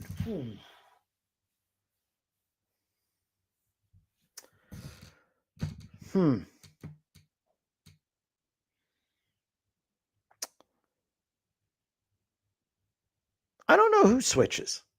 I don't think you'll see guys go from I don't think you'll see guys go from high limit to the Outlaws necessarily. Your top guys. I don't think you're going to see the top. I think there's some guys from the Outlaws who could jump, but I think what we're waiting for is to see what the Outlaws roll out from a bonus standpoint. That's the hard part here. We don't know what that's going to be. And I think until we know what the World of Outlaws are going to produce next year from a point fund, bonus money type, from that standpoint, it's hard to tell. You just can't gauge these guys because High Limit basically has, and they have a non-franchise point fund coming out as well. And we don't know when that's coming out yet. So I think it's a little early to talk about that because we don't have all the information yet. I don't think the teams have all of the information yet. So I don't know. I don't think Gravel's going anywhere. I definitely don't think Kofoid's going anywhere. I don't think the 17's going anywhere. The 41, I think there's a better chance of the 41 than, say, the 283 or 17. But again, we don't know what that bonus program is going to be for the World of Outlaws. So I think there's still a lot of things in play.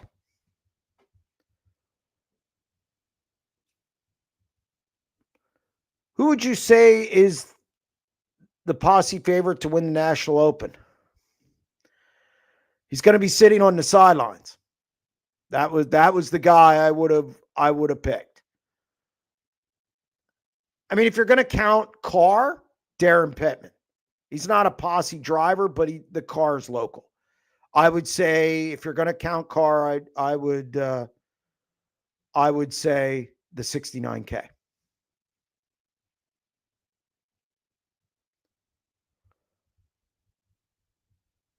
That gives me it. Oh, Mike on line 7. Mike, how are you? Hello, Jeremy. Great show as always. Thank you. Former owner, driver here. Now I'm just an avid motorcyclist. I wear an airbag vest underneath my jacket. It's not connected to the bike in any way. There's different models, I guess you'd say. But it deploys, I hope I don't find out, but it deploys in milliseconds. Right. And I wonder if something of that nature could be adapted to racing. Well, and I'll hang up and listen to your answer. Okay. I think whatever decisions are made from a safety standpoint, the one thing, it's not like the NFL. If the NFL wants to bring out a new helmet, no problem. These teams are worth $1 billion. The problem in sprint car racing is when they bring out a safety requirement, the teams have to pay for it. So anything like we saw earlier about being enclosed, almost like in a bubble or something going off like that, man, those things are expensive. And I just think adding more to the cars is going to be a major problem, and it's going to run some people out of the sport. So, and I'm not saying I have the answer. I do not. I wish I did. I just don't know what that looks like. You can't keep with the tire bills increasing like they are. You cannot saddle these teams with even more money. Yeah, the big teams can sustain it. You're not going to watch a race that has 12 to 15 cars race and ask for $40, $45. So you have to think of the local teams. The NFL doesn't ever have to think about a poor team because there aren't any poor teams. There aren't any teams who don't have money. Major League Baseball, NHL, NBA, whatever they do, those teams can sustain it. This is different. And I think that's a major stumbling block. They're all good ideas, but what is the cost? And that, I keep going back to that. I hate to be repetitious with it, but it's a stumbling block. Hey, Jeremy, I wanted to share how thankful I was to watch High Limit at Lawrenceburg, having been there last year. Is there ever a chance a multi-day big money show will come to the Berg? It should.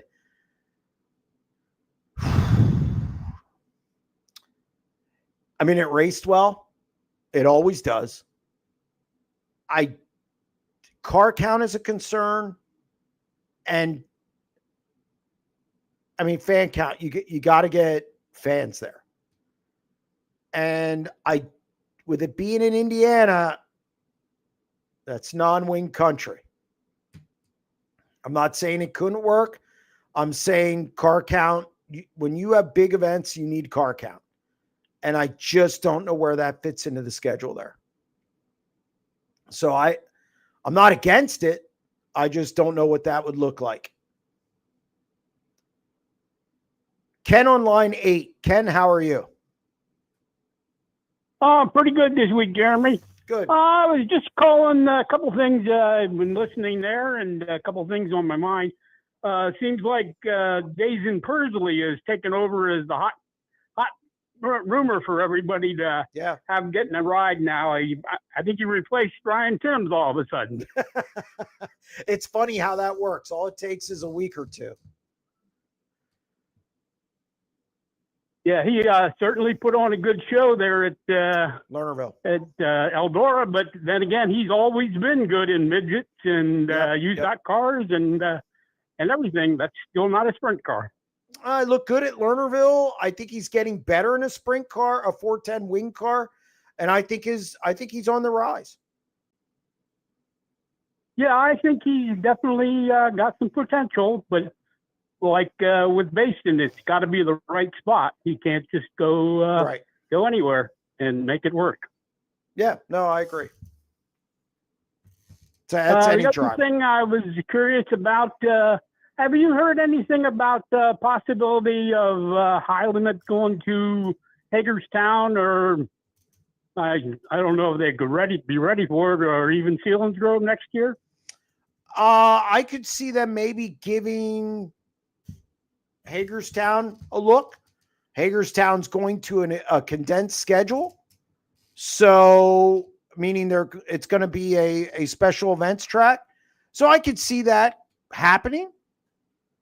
Selinsgrove, I think they're big enough. I think they could handle it down there. They could handle it down there, and let's face it, the Speed Week shows do very, very well down there. The crowds have been really good. So I could see High Limit going there, and the track race as well. It's smooth. It's quicker, but if it slows down, you can race well there. I could see Hagerstown before Selinsgrove, just because of seating capacity. Yeah, I agree. And seating capacity. I understand the Selinsgrove might have a few difficulties that if you're trying to make a comeback, that's definitely not the thing to do. But the other thing I wanted to ask you about, I tried. I was with you originally on the website. Yep. With a quarterly package, and what happened is my debit card got changed, and then I never could get back on. I tried to renew it, and it wouldn't let me do it. I will tell you one of the regrets I have. Another one of the regrets I have. I would probably use a different. See what you put plugins into the websites, and that's how you pay. They're called plugins, and you got to pay for them and all that other stuff. Once you develop a website, it's very hard to change it, the back end of it. So, not to be too technical, I apologize for that. It'll keep reading the regular credit card. So if you contact me over email, I will delete the old account and you can just re-register. And that's how I have to do it. I have to basically take you out and then you re-register and it'll keep that. I do not see the credit cards as a safety precaution to you, to any customer. I am okay. I really miss listening to the web, the podcast. The podcast, let's put it that way, and good. Certainly miss out on a lot of good content. So I'd like to get back on, but I've had a problem. Well, like I said, if you send me your information, if you just send it to my email address, which is SprintCarUnlimited@gmail.com, I can cancel that out, and then you'll be able to go in and sign back up. All right. That sounds great. Good talking to you again, and look forward to some good racing this weekend. Well, thank you very much. I appreciate your call. All right. Wanted to give a shout out to Billy Dietrich selling a fire suit and wing to support the fallen officers in York. Yeah, we had a tragic event in York County, which is probably about an hour away from me, hour and 20 minutes, depending where you're at, and where 3 officers were killed. And I know the racing community is rallied around that cause, and it's good that Billy Dietrich's doing that. Bob on line 9. Bob, how are you? Well, I'm doing okay. Good. I was just curious, saw the good racing action last weekend. Did you have a chance to see any of the Jackson Nationals? I did watch. Yes, I did. And again, it was really good. Ryan Timms was in the right place at the right time, and he gets another win. Yeah, what a heartbreaker for McCarl. Led that thing from start to finish. The last corner, the last lap, tire blows. Yep. Yeah, it's racing, unfortunately. Yeah. Actually, I was looking. It didn't pay too bad. I mean, it was like an outlaw show. 12 to win, 7 for second, 5 for third, 1,500 to start. That's an outlaw payday. Yeah, no, it was good. It was good for them to, I think, do something else. And I believe it was IRA sanctioned. Excuse me. Yeah, no, it was good to do something for IRA. I mean, it's a series that brings a lot of cars in the Midwest. And, I have no problem with Todd Queering taking that direction. And it's good payday for those guys. And Ryan Timms, again, just banked some more money in what has been a breakout year for him. Yeah, the kid's probably eating good this year. I'd say he is. Yes. Now the National Open, that's everybody, right? Outlaws and High Limit. It's a World of Outlaws event, but like any race, anybody can run it. Yeah, the High Limit does not schedule against it. No, they do not. They do not. And they're in the area. Well, that's, I guess, all I wanted. Good show as always. Thank you. Thanks, Bob. I appreciate it. All right. What about Caleb Montgomery, another West Coast young talent showing promise? Until he didn't. I thought his move in turn 3 was just, I don't know what he was doing.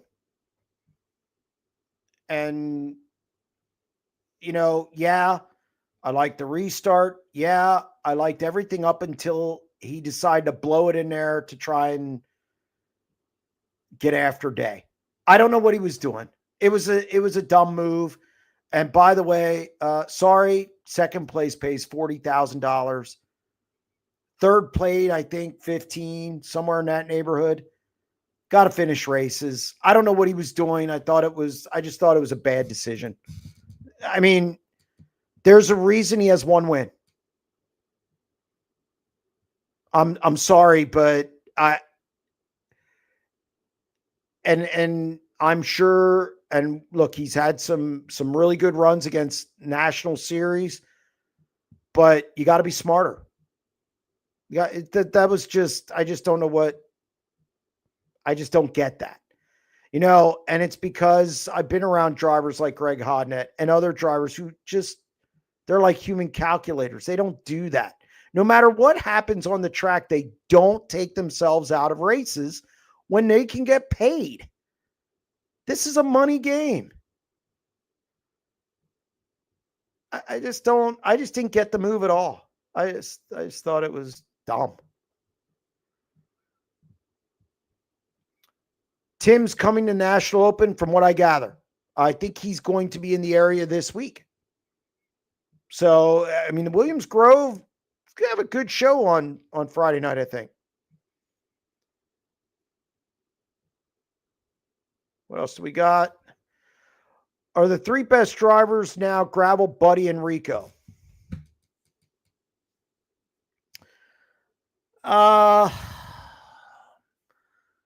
Definitely Gravel and Buddy.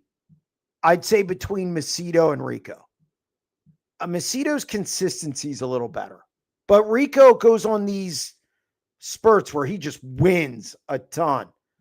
So, again, I'd say the Rico Macedo thing I have to think about, but definitely Gravel and Buddy. Yes. No question, not close to me. It's not close. What has happened to URC, Jeremy? Car counts are low. 360 racing in this area is dying. I just think when they got rid of Bob Miller years ago, that was when it started to turn. It just doesn't work. And their purses, they're a second division. They're not going to carry the freight for sprint car tracks. So tracks aren't going to book them because their purse is higher. You're not looking for that. I mean, you might as well just book a 358 race and get 28 cars as opposed to getting 14 to 15 with a URC race. Maybe you run a challenge race and you might be able to squeak out a full field, but it's just hard not to put dirt on them at this point because I just don't think it's viable. I mean, once you go down that road where your car count goes down that far, it's tough to recover because tracks don't book you. Just a litany of problems. Then you start changing your board of directors or your management. And then if it just gets into a whole thing, and then teams just leave and go elsewhere. And then they started USAC East Coast, a non-wing deal. It made no sense. I mean, again, it's too many divisions in Central PA. Something has got to give. In Central PA, you have 410s, which is king. Even late models can't really break into this area. I don't care who it is. I don't care who you bring to the track. It's 410s. You have 358s. You have 360s. You have USAC East Coast. You have Super Sportsman. You just keep adding these. And then you have wingless Super Sportsman. Look at all the open cockpit stuff. Then the Outlaws come in. High Limit comes in. The All-Stars come in. I mean, where does it end? So something's got to give, and URC's on that chopping block.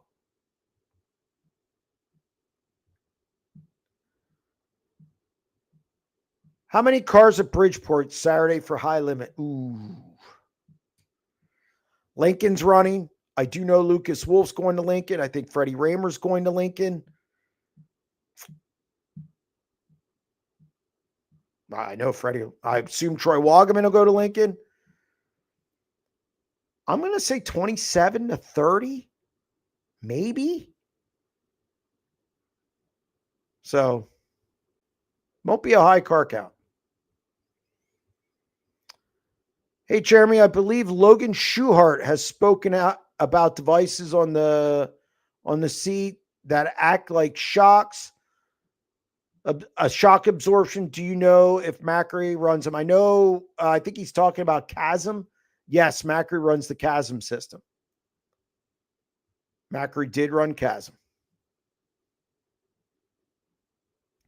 What are your thoughts on Jackson National becoming an IRA Mo event? I had no problem with it at all. I thought gives those guys, look, we got to have regional racing. Okay, we have 2 national series now. You can't make every race a national series race. And I thought giving those IRA guys and the MOA guys a higher paying show, I'm good with it. Everybody's got to take a bite of this apple or this pie out there. So I'm good with IRA and MOA getting that event. It probably should have been there to start with.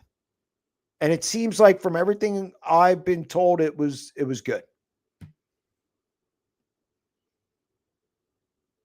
Clinton County definitely needs to reevaluate the rescue program. Yes. As any track that's trying to climb that ladder as far as, from a track standpoint, you got to be buttoned up. Yes, I agree.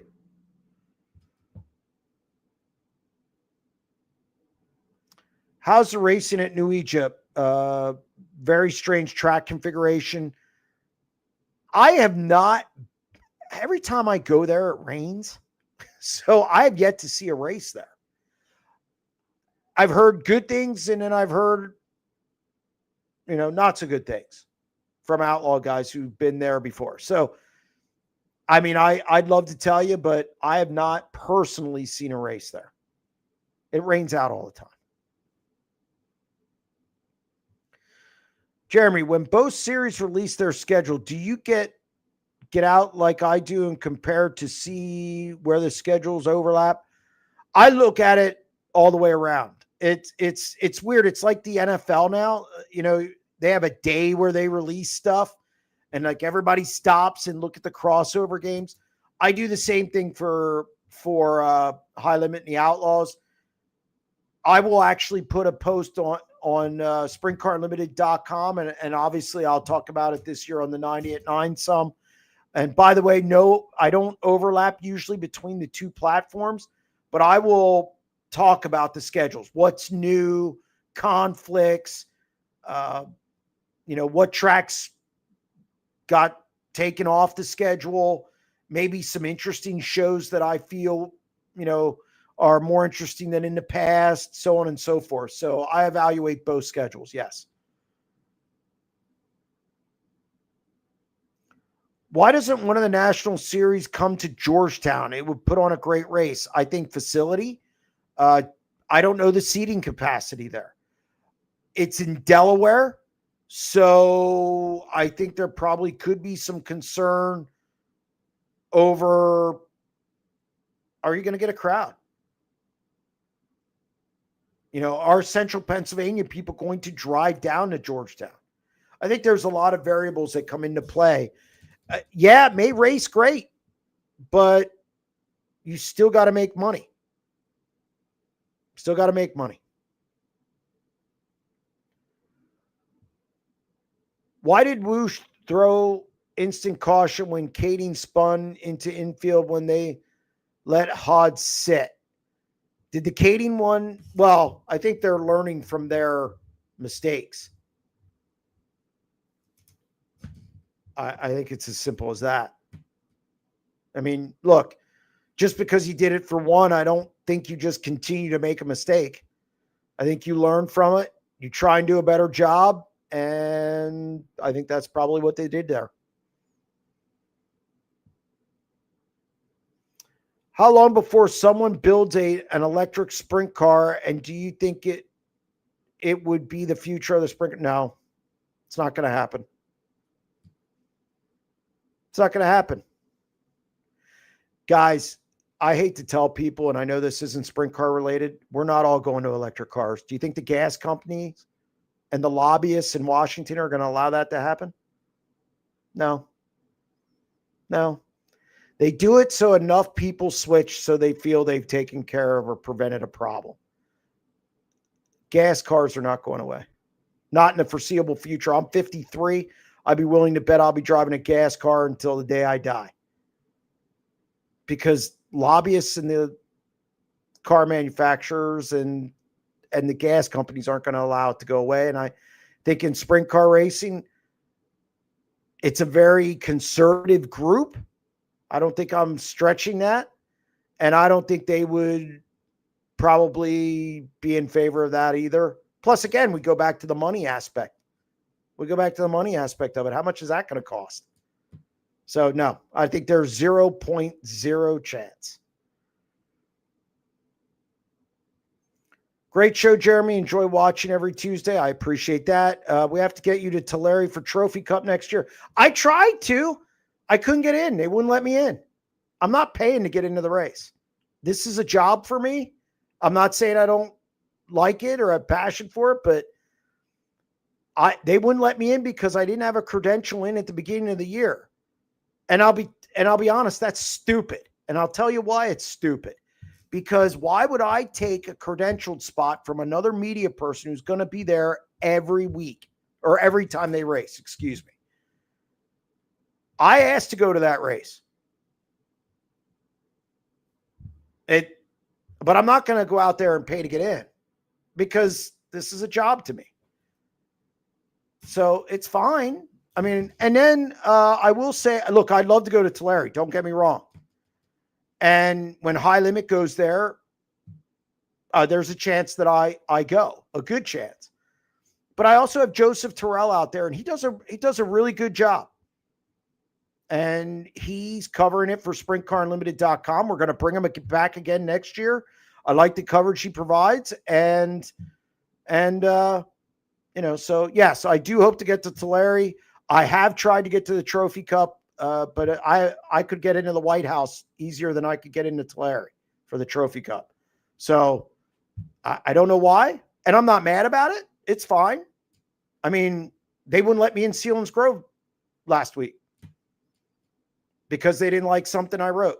There was a sticky note there that said, no credential for Sprint Car Unlimited, which is fine. That's fine. Didn't bother me. I've been kicked out of better for writing stuff. So I don't think they liked what I said about the Williams Grove stuff this year, and I stand by it. So how's the National Open not pay $100,000 to win yet? Well, does it need to? Let's do some math. It pays $75,000 to win now. If they throw $25,000 at it to get it to $100,000, how many more cars is that going to draw? 5, maybe? 5 times 5 people per car. Let's say 6. That's 30 people. 30 times 50. It's $1,500. So they're going to add $25,000 to make $1,500. You're not going to draw more fans because they're pretty much they try and, I mean, let's face it, they get almost a capacity crowd now. So you're not getting enough people to make up 25,000. I think it's an economics thing.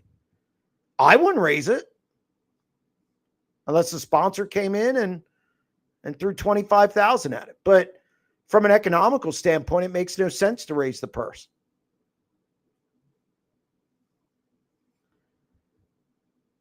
Is there anything Eldora can do different with the track to help put an end to these dangerous wrecks? Drivers injured at every trip to Eldora with a national series. The Macri one, he said he just pushed it too hard. It wasn't a track issue.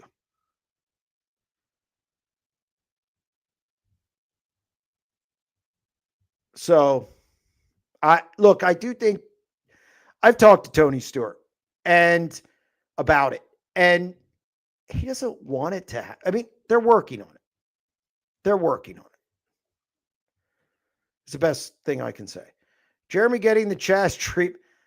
Chaz, I got news for you. Before you were ever in this sport, I got that treatment. Just saying. I got tossed out of Lincoln Speedway once. Or they said they wouldn't give me a credential at Lincoln Speed. That was years ago. I wrote something they didn't like, and which is fine.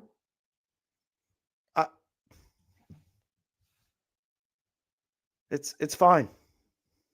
I don't hold any grudge toward any track. They can do what they want. It's their business. Any chance 69K will be at Bridgeport? Ooh, I don't know.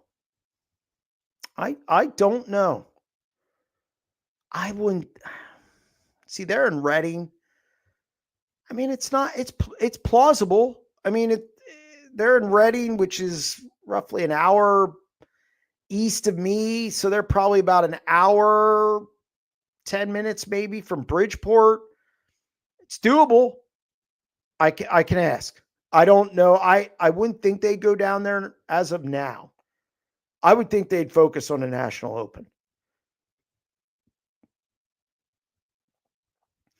What do you think will be the best race left in the 2025 season in Woo and High Limit? Ooh.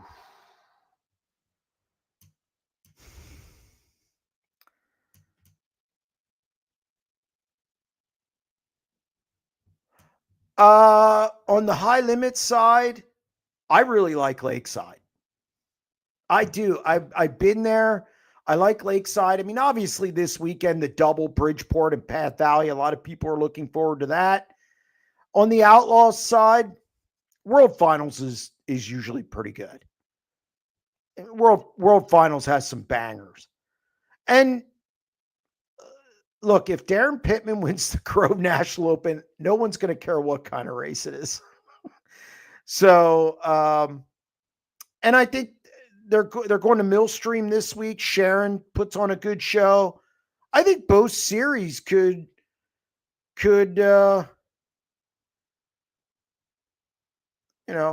I think both series are going to have some good racing yet to go. No 69 kick. Thank you, Corey Neshaw. If anybody would know, it's him. Thoughts on high limit Path Valley race? Could be really good. Could be really good. The Speed Week show was excellent there. I don't expect any different when high limit rolls in there. I think Rico Abreu is going to be tough to beat. Look, Path Valley's good. I also saw one of the worst races I've ever seen at Path Valley. It was the year that Keminal ran that 10H for Hunter, and it was rubber down around the bottom. It was wretched, but it was one time. And every track has that. Path Valley should be really good. I'm anxious to see it. Do Freddie Raymer, Lance DeWeese, Logan Wagner, and TJ Stutz show up at Path Valley on Sunday? I would suspect Logan Wagner and Freddie Raymer will. TJ Stutz probably will. Lance DeWeese, I think that's a wild card. It's a wild card. I don't think Lance ends up there.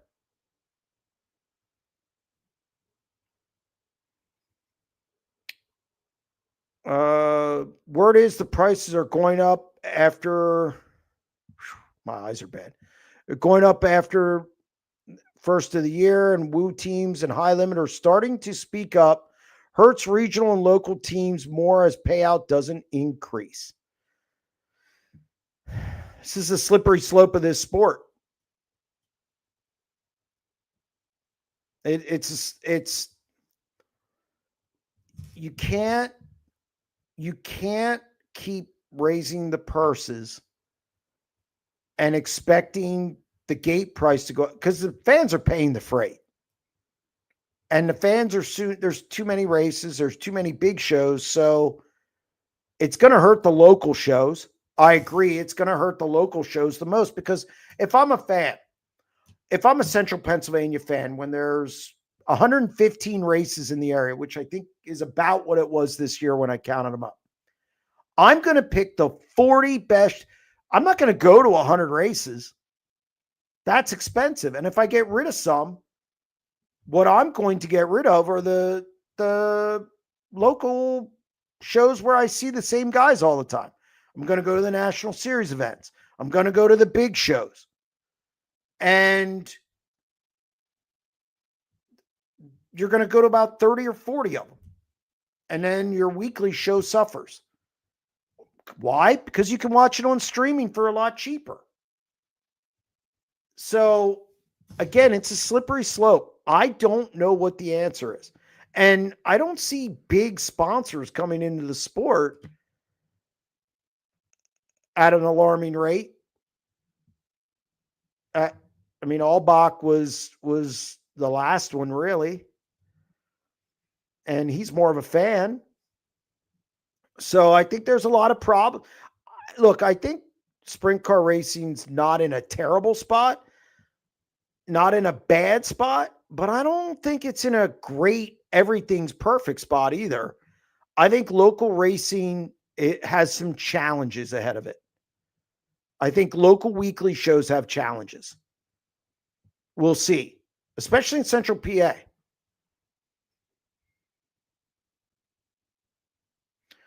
Remember Mike Wagner's wreck while leading in the Haars 88 at Port in 1999? That was terrible wreck.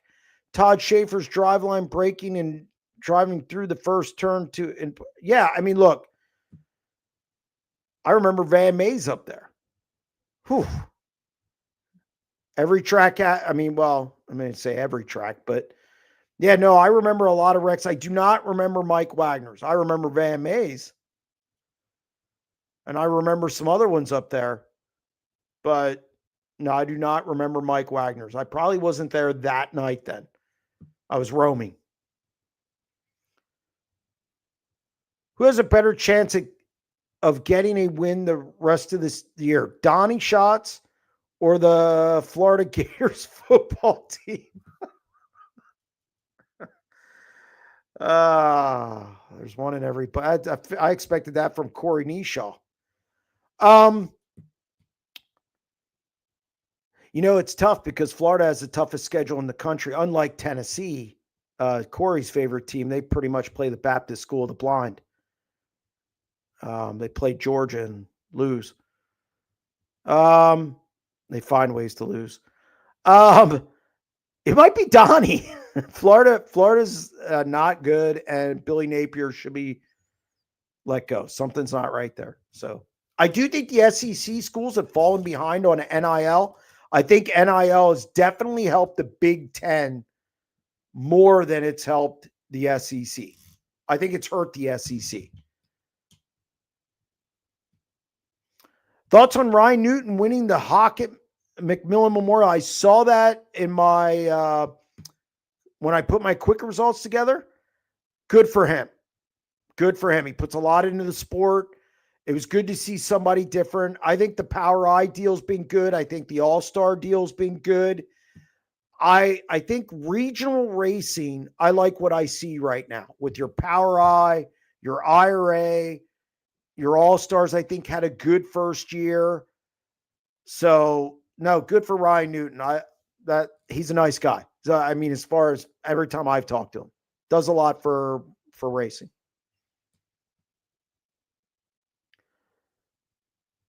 Is Moon Byers still around the pit area turning wrenches? Yes, he is. I've seen him in the Raymer camp, obviously. Comes out. I don't see him every week, but yes, I do see him. He has more of a beard, white beard now. Is fire suppression system their biggest waste of money for the results that have been given? I don't think it's been good. Look, there's got to be a better system. I talked to Donnie Schatz about this when these first came out. I think it was Donnie, and I think it was something in the late models that he felt was better. I'm trying to remember that correctly, but yeah, I mean, obviously, seeing them fly out of the car and not doing their job is never a positive for that initiative. So, yes. Waste of time. I think I like the concept.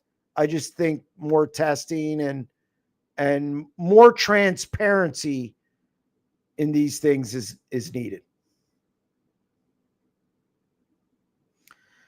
After seeing Anton Hernandez crash and car on Saturday night, I think it might be time to look at requiring halos in non-wing cars. Yeah, I'll tell you what, I don't know why you wouldn't have a halo in a non-wing car. Absolutely. Agreed. Yeah, I don't. I'm a big halo guy. All right, let's zoom through these. Why did Jackson Nationals get no press this week? The future of sprint car racing. Ryan Timms upset the car last lap. It was in my quick results, buddy. And podcast is tomorrow for Thursday, so we'll probably talk about it then. NHRA, IndyCar, NASCAR, all going faster than us, have the stiff new seats, but nothing like this happens because they develop their race cars. Yeah, they also have a ton more money. I mean, look at the budget for an Indy car, an NHRA car, or NASCAR. Part of the problem is grassroots. There's not near as much money. It's not as organized. There's a lot of differences between those three series or those four than there is sprint car racing. It's not simply, hey, we're going to develop something, you go buy it.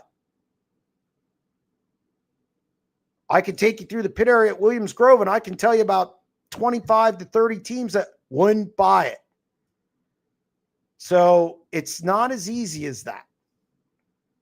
They have way bigger budgets. It's their stock. It's just, there's a lot of, it's not the same. It's not even close. And do we want sprint cars looking like Silver Crown cars? I don't think so. Because guess what? I don't think Silver Crown car, does Silver Crown pack 20,000 into a race? I see it a couple times a year for 410 sprint cars. So is that the way to go? So I think it's not as easy as it seems sometimes. Just know that every time silly season news breaks, I think about how much earlier you were aware before the peasants found out. In all fairness, I'm not going to call anybody a peasant. I do it for a living. It'd be no different than if you go to a roofer. You go to a roofer to put on a roof. You're not going to go, I try my best to make as many phone calls as I can and be informed. I don't get to break everything. I knew the Rico stuff probably a good week and a half before it came out. If this was the NFL, I would have just broke it and that would have been it. But this isn't the NFL. And it's just a different set of circumstances. And I usually have to make, hey, I'll push the button as soon as you do type of stuff. So, but yes, it's just I don't know. It's just the way it is. Scott on line 13. Scott, what you got? I know you just talked to Chaz about, these seat suppression systems or whatever. When's the last time you seen an Indy car flip and land hard on its wheels, or a NASCAR car? It don't happen but once or twice. Yeah, different kind of car. Talking. Go ahead. Yeah. Go ahead. It's okay. Oh, I hear myself on the TV. That's okay. Yeah. Well, I know the one time that NASCAR did come down on its wheels, it broke Amarola's back. Well, you remember that? I'm not a NASCAR guy. So, I do remember him getting hurt. But again, when you talk about these, and I see Chaz talking about this, do something. Again, the money has to come from somewhere. And we don't have these, $10 million teams. We just don't. We don't. And while it all sounds well and good to just redevelop a car or change things, there's a lot of hoops to jump through. And again, when you roll into Williams Grove this week, even Danny Dietrich, is Gary Kaufman going to change? Is Danny Dietrich going to go buy all new cars? No, nobody is. Nobody is. Yeah. These cars have been literally the same for 50, 60 years. They would have to be redesigned to keep those seats from possibly bottoming out. And I don't know how they would fix it. I just don't know. I don't know how they would fix it either, because I see Chaz in there talking about those other groups only want 30 cars, but they don't got to remember, sprint car racing's fragmented. You have how many tracks running sprint cars across the country? You don't have different tracks running NASCAR, not at the top level. So it's just a money thing. And it's not a simple answer. And I don't think anybody wants to do it. I don't think chassis manufacturers are going to do it. I don't think engine manufacturers are going to do it. And it's a big cost to everybody in the industry just to make such a sweeping change. There's not enough money in this sport to do it. In sprint car racing, it's not enough money to do it. No, they're drained to the T now. I mean, and these two national series, these not the regionals, these local people, the tracks around here are going to eventually fail. 2 or 3 of them in our area, I believe. And what area are you in? The fans ain't gonna be able to afford to go. What area are you in Central PA? Central PA. Yeah, I mean, look, I'm concerned. Let's put it this way: if I was a track right now, if I was a 410 sprint car track, I'd go special events. Absolutely, I've been saying that. For 25 years, and I've helped. I've been to 115 races a year helping. It'll wear you out. But anyway, I mean, I've always said we race too much for too little. Yeah, I can't. If you break it down to 75, 40, or 75, 60 races a year around here for big money, you would have some fantastic shit going on. Yeah, the only concern is now I do, and I thought about this a lot over the last week just because, some things have come up at tracks. The one problem is sponsors sign on to racetracks for a full slate of 30 whatever races. If you cut back races, you could lose sponsors or take a hit in your sponsorship wallet. That's one of the hangups with you're going to have to sell them on less races, bigger events. You're going to have, I don't know, Babs has a carnival. They have other things, You're going to have to do other things at your facility, basically make it a multi-purpose entertainment facility to keep those sponsors. So there is a hang up with just going to a pick and shoot or a scale back schedule or a special event schedule.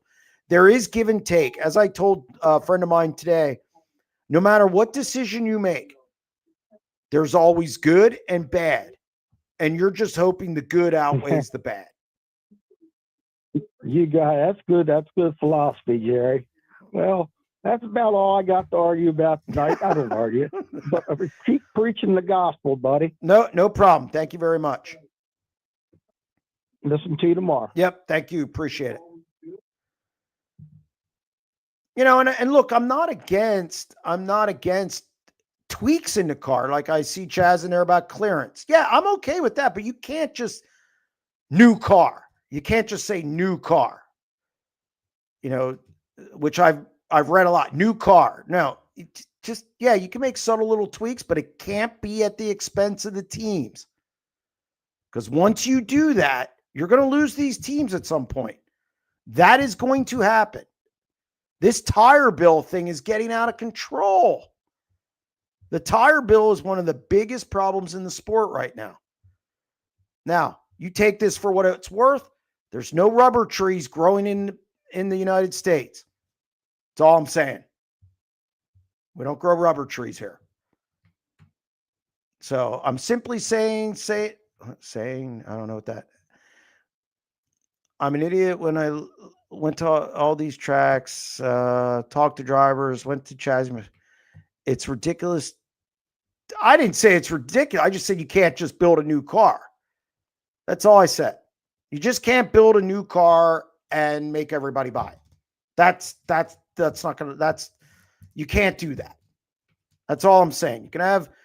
You can make little tweaks here and there. You can come up with some rules here and there, but you can't have you just can't roll out a new design or a car and do that. It just, it's just, but all right. Do we have anything else? Not sure if it could be, but I think Toyota wants a car in the high limit series. I mean, you can buy those motors now. Now, the interesting thing about that, and nobody wants to talk about this, we have a motor problem. There's less people making motors. We have a motor. There's a lot of different problems going on now that people don't want to talk about. Insurance, and I'm not going to talk about them tonight. It's 9:30. I'm winding down, but insurance, there's only a couple companies now. The insurance is a huge one. Motors, you're a year and a half out on a lot of motors, 6 months, depending what team you're at. And there's more exclusive deals than ever. The Toyota deal, I mean, you got Speedway, but we don't know what's going on at Speedway because of obviously the things going on there. Ryder can't make all the motors in the country. There are a lot of little issues now taking a nibble out of this sport that we need to address. I'm not trying to be a Debbie Downer.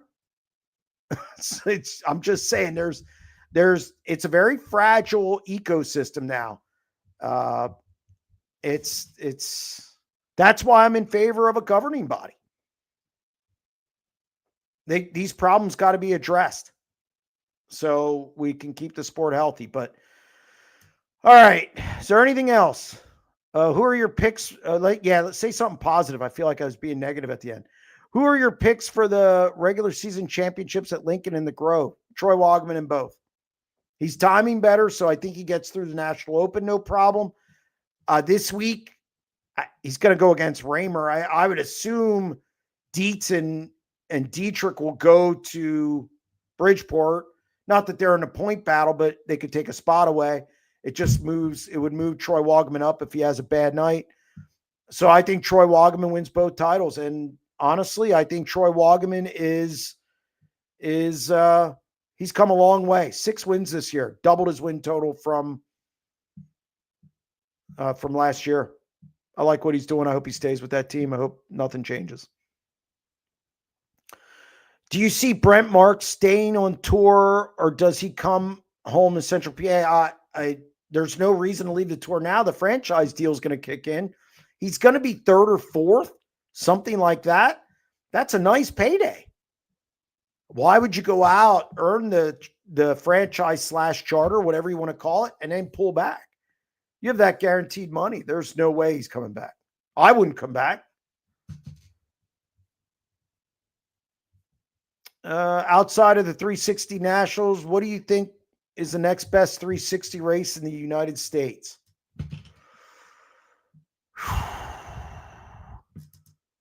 Probably Trophy Cup.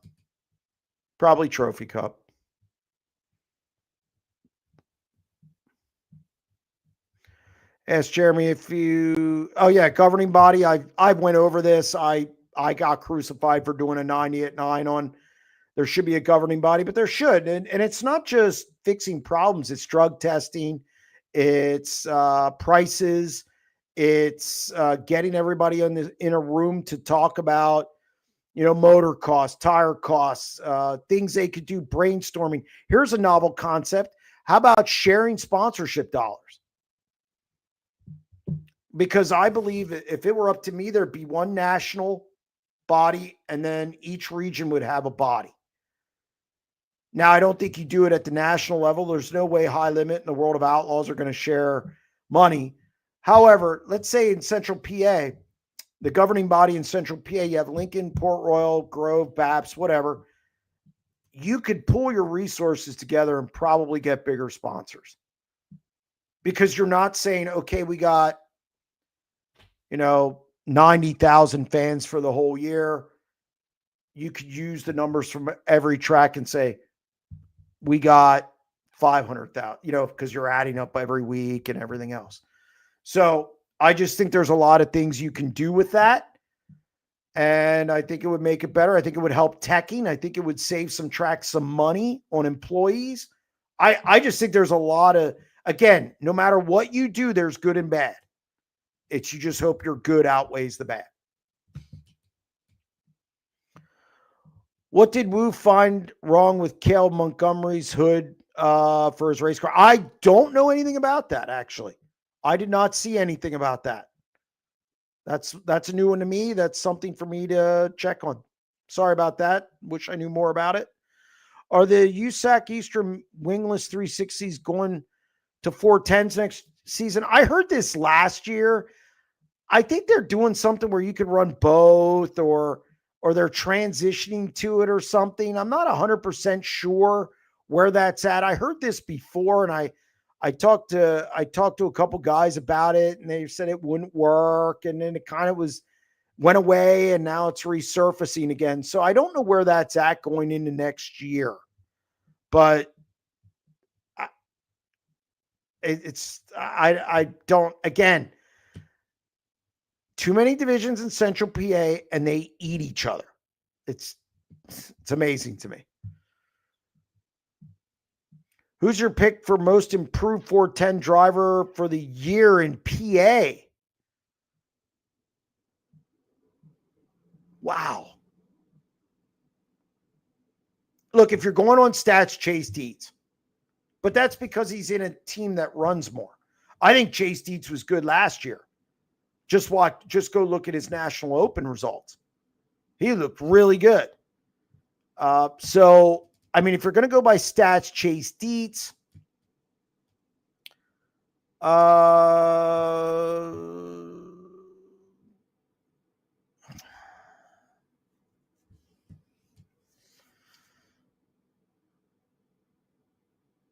JJ Loss has improved. I think he's come along. Aaron Bollinger. Old Aaron Bollinger is come a long way too. Those are the ones I'm kind of, I would say right now. Do you think the J&S Classics car could benefit from a better driver? I think they need a crew chief. I don't think we know what we have with Doug Hamaker yet. And from what Sandy said, they're coming back next year. And I know she talked about a crew chief. So, I mean, I think a crew chief would be huge because I think it would help Doug. You know, somebody to come in outside of family, friends, and all. I think somebody to come in, kind of help him out a little, an experienced crew chief to kind of help guide him through this 410 experiment, because he hasn't really run a lot of 410 sprint car races. Still. All-Stars to Sealands Grove next year. Wouldn't surprise me. Which track in Central PA might benefit from a reconfiguration? Longer, shorter, banking? Probably the Grove. Grove and Sealands Grove. Because they're big, they're fast. So, what is Path Valley seating capacity? I don't know what the exact number is. I'm concerned that even if it's packed, that how much money they'll make. Especially on a high limit show where you're looking 100,000, 110,000, whatever it is. All in. That's sanction fee, expenses. That's everything. All in. I'm concerned about Path making money. I just don't know what the seating. It's not a lot. Is Dason Pursley almost too good of a talent for Buick Motorsports equipment? No, I don't think so. I'm not going to go that far. I mean, he's still developing. I mean, he won at Lernerville, looked good at Eldora and others. I just don't think we're going to already, just after a couple weeks, just say now that he's, ready for another car. I'm not saying he isn't. I'm just saying I don't think it means he's too good for that car. Over under high limit teams racing the National Open, 6.5. Ooh. Let's say under. I think it's going to be around 5. Just I'd love to see a rotation between the big four and PA. Baps at Port 1 week, Williams Grove and Lincoln the next, etc. Cut the schedule in half and have bigger shows. Not against it. Actually, again, the one problem is when you're selling sponsorship. You've sold them for 30 weeks, and now you're cutting that back. So the concern is, do you lose money on sponsorship because they're not getting as much bang for their buck? So All right. Oh, Will on line 18. Okay, Will, you're the last call of the night. All right. I know you guys have been talking about engines, cars, needing updates. I'm more curious about the tire situation. These cars don't seem to be able to get through a race without blowing a tire.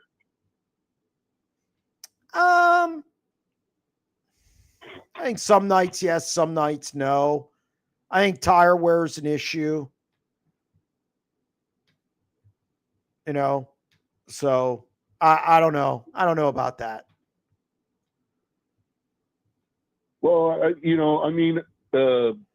maybe 5 years ago, maybe even 10 years ago, you could get a couple races, events out of your rear tires. Now, what's changed? It's got less rubber. Is the rubber not as good? Or because, like I said earlier, you got one race out of one tire now. I just think the tires are different. I think the amount of horsepower, obviously, they're generating. I think grip. They're trying to unhook the cars. I don't know if that's necessarily working.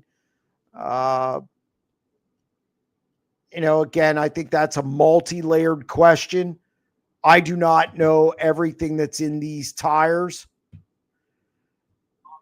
It's just, guys complain about them. They complain about them. Guys want to unhook the cars. They talk about dirty air. They talk about, it's a lot of different things. And I don't know. I don't see them popping. It's something's either on the track or you have to have a rubber down surface for them to pop. I haven't seen them just popping. But I don't know. I don't know what the answer is, Will. I guess that's the $1 million question. Yeah, well, yeah, if you find the answer, you let me know. All right. Thanks for taking my call. No problem. Is there anybody else on hold? Corey Neeshaw. Well, I can't shut Corey Neeshaw out. Corey, how are you? I'm good, Jeremy. How are you doing? Okay.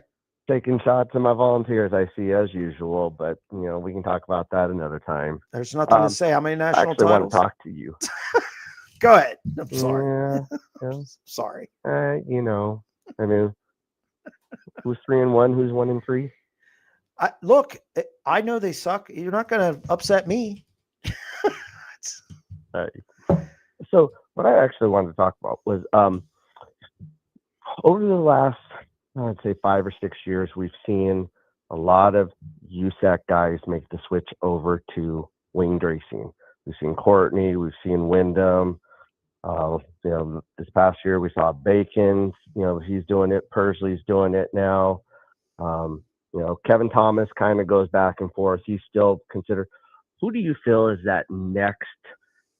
Who's on that next plateau driver that's going to make the crossover from the USAC to the wing side of racing? Ooh, it's difficult because I don't see anyone on their roster now because Justin Grant's tried it. Ballou has tried it. Briggs Danner, maybe. If it's anybody, I think it's Briggs. He's run a wing car at different times. I see Lauda said Seavey. I just don't, unless I can see Kevin Swindell gives him a shot. But here's the problem. You have so many seats and you have so many drivers. Are you going to give a seat with all the money that's on the line now? Are you going to give a seat to an unproven non-wing guy and wait for him to develop on top of it? I did see something I thought where Cannon McIntosh was running a wing or was going to here not too long. Is that still happening? Yeah, no, he's supposed to get more races in the Roth car. But again, Is he getting? My problem is I do not believe it's an easy transition. I think people forget Tyler Courtney ran a wing car how many years ago before he was a USAC champion. So I just think it's a hard transition. I think you need to make the commitment like Persley did and just go full tilt. Seavey would be, I mean, there's been talk of him getting in a wing car, but Kevin Swindell, I mean, obviously that hasn't been out this year. I don't see anybody making the full-time jump right now in the current roster, except maybe if, depending what happens with Wogman and Hefner down the road. Does Wogman get another ride? Although I don't know why he'd leave that car. You know, Briggs Danner has some ties there. Maybe Briggs, but I just don't see it. I just don't see it right now with the current roster. Because you got to make a full-time commitment for it to work, and I just don't see anybody doing No, that. absolutely. And looking at what you got there this weekend between Bridgeport, Path, and then World of Outlaws at Sharon, you know, you'd said right now I got 29 cars listed for Bridgeport. I got about 36 for Path Valley, still waiting to hear back from some, and over 40 are going to be at Sharon or World of Outlaws. Yep. It's got some good car counts this weekend. We do. Are you combining those pools? Oh, yes. Okay. Good. But it won't start until Saturday. So I'll do Bridgeport and Sharon together and then do the one for Path Valley on Sunday. Oh, okay. I saw Steven Snyder's name brought up. I like Steven Snyder a lot. I consider him I guess I was kind of looking at the USAC roster and, you know, regulars. Well, he is the midget. I mean, he is, you know, he is running the USAC midget this year, but yeah, I think maybe he might, that, you know, he would. I mean, he yes, has that micro background, but he would do it. He is the full-time midget this year. I think, you're right. He is probably the next one that probably would do it. And he is in a really good car there. Yeah. It's Steven Snyder. That'll be the next one. You know how I feel about midgets, so I wasn't really looking down their roster. True. I appreciate it. Thanks a lot, Jeremy. Thank you, Corey. I appreciate it. We'll talk to you. Montgomery runs KKR hoods from a few years ago. Wu made placed hood illegal for a few years ago. Okay. The 2-piece hoods. Yep. Okay. I saw it now. Yep. How long do you think ASCS lasts from now on? Look, the World of Outlaws are not going to let that fail. They purchased it for a reason. I think they're going to stick with it. I think they'll be fine down in the kind of the southern region. You know, they still have all their different little series. I think ASCS will be around a while yet. I don't think they're going to fold anytime soon. All right. That's going to wrap it up for the night. Again, I appreciate everybody joining the show. Good discussions.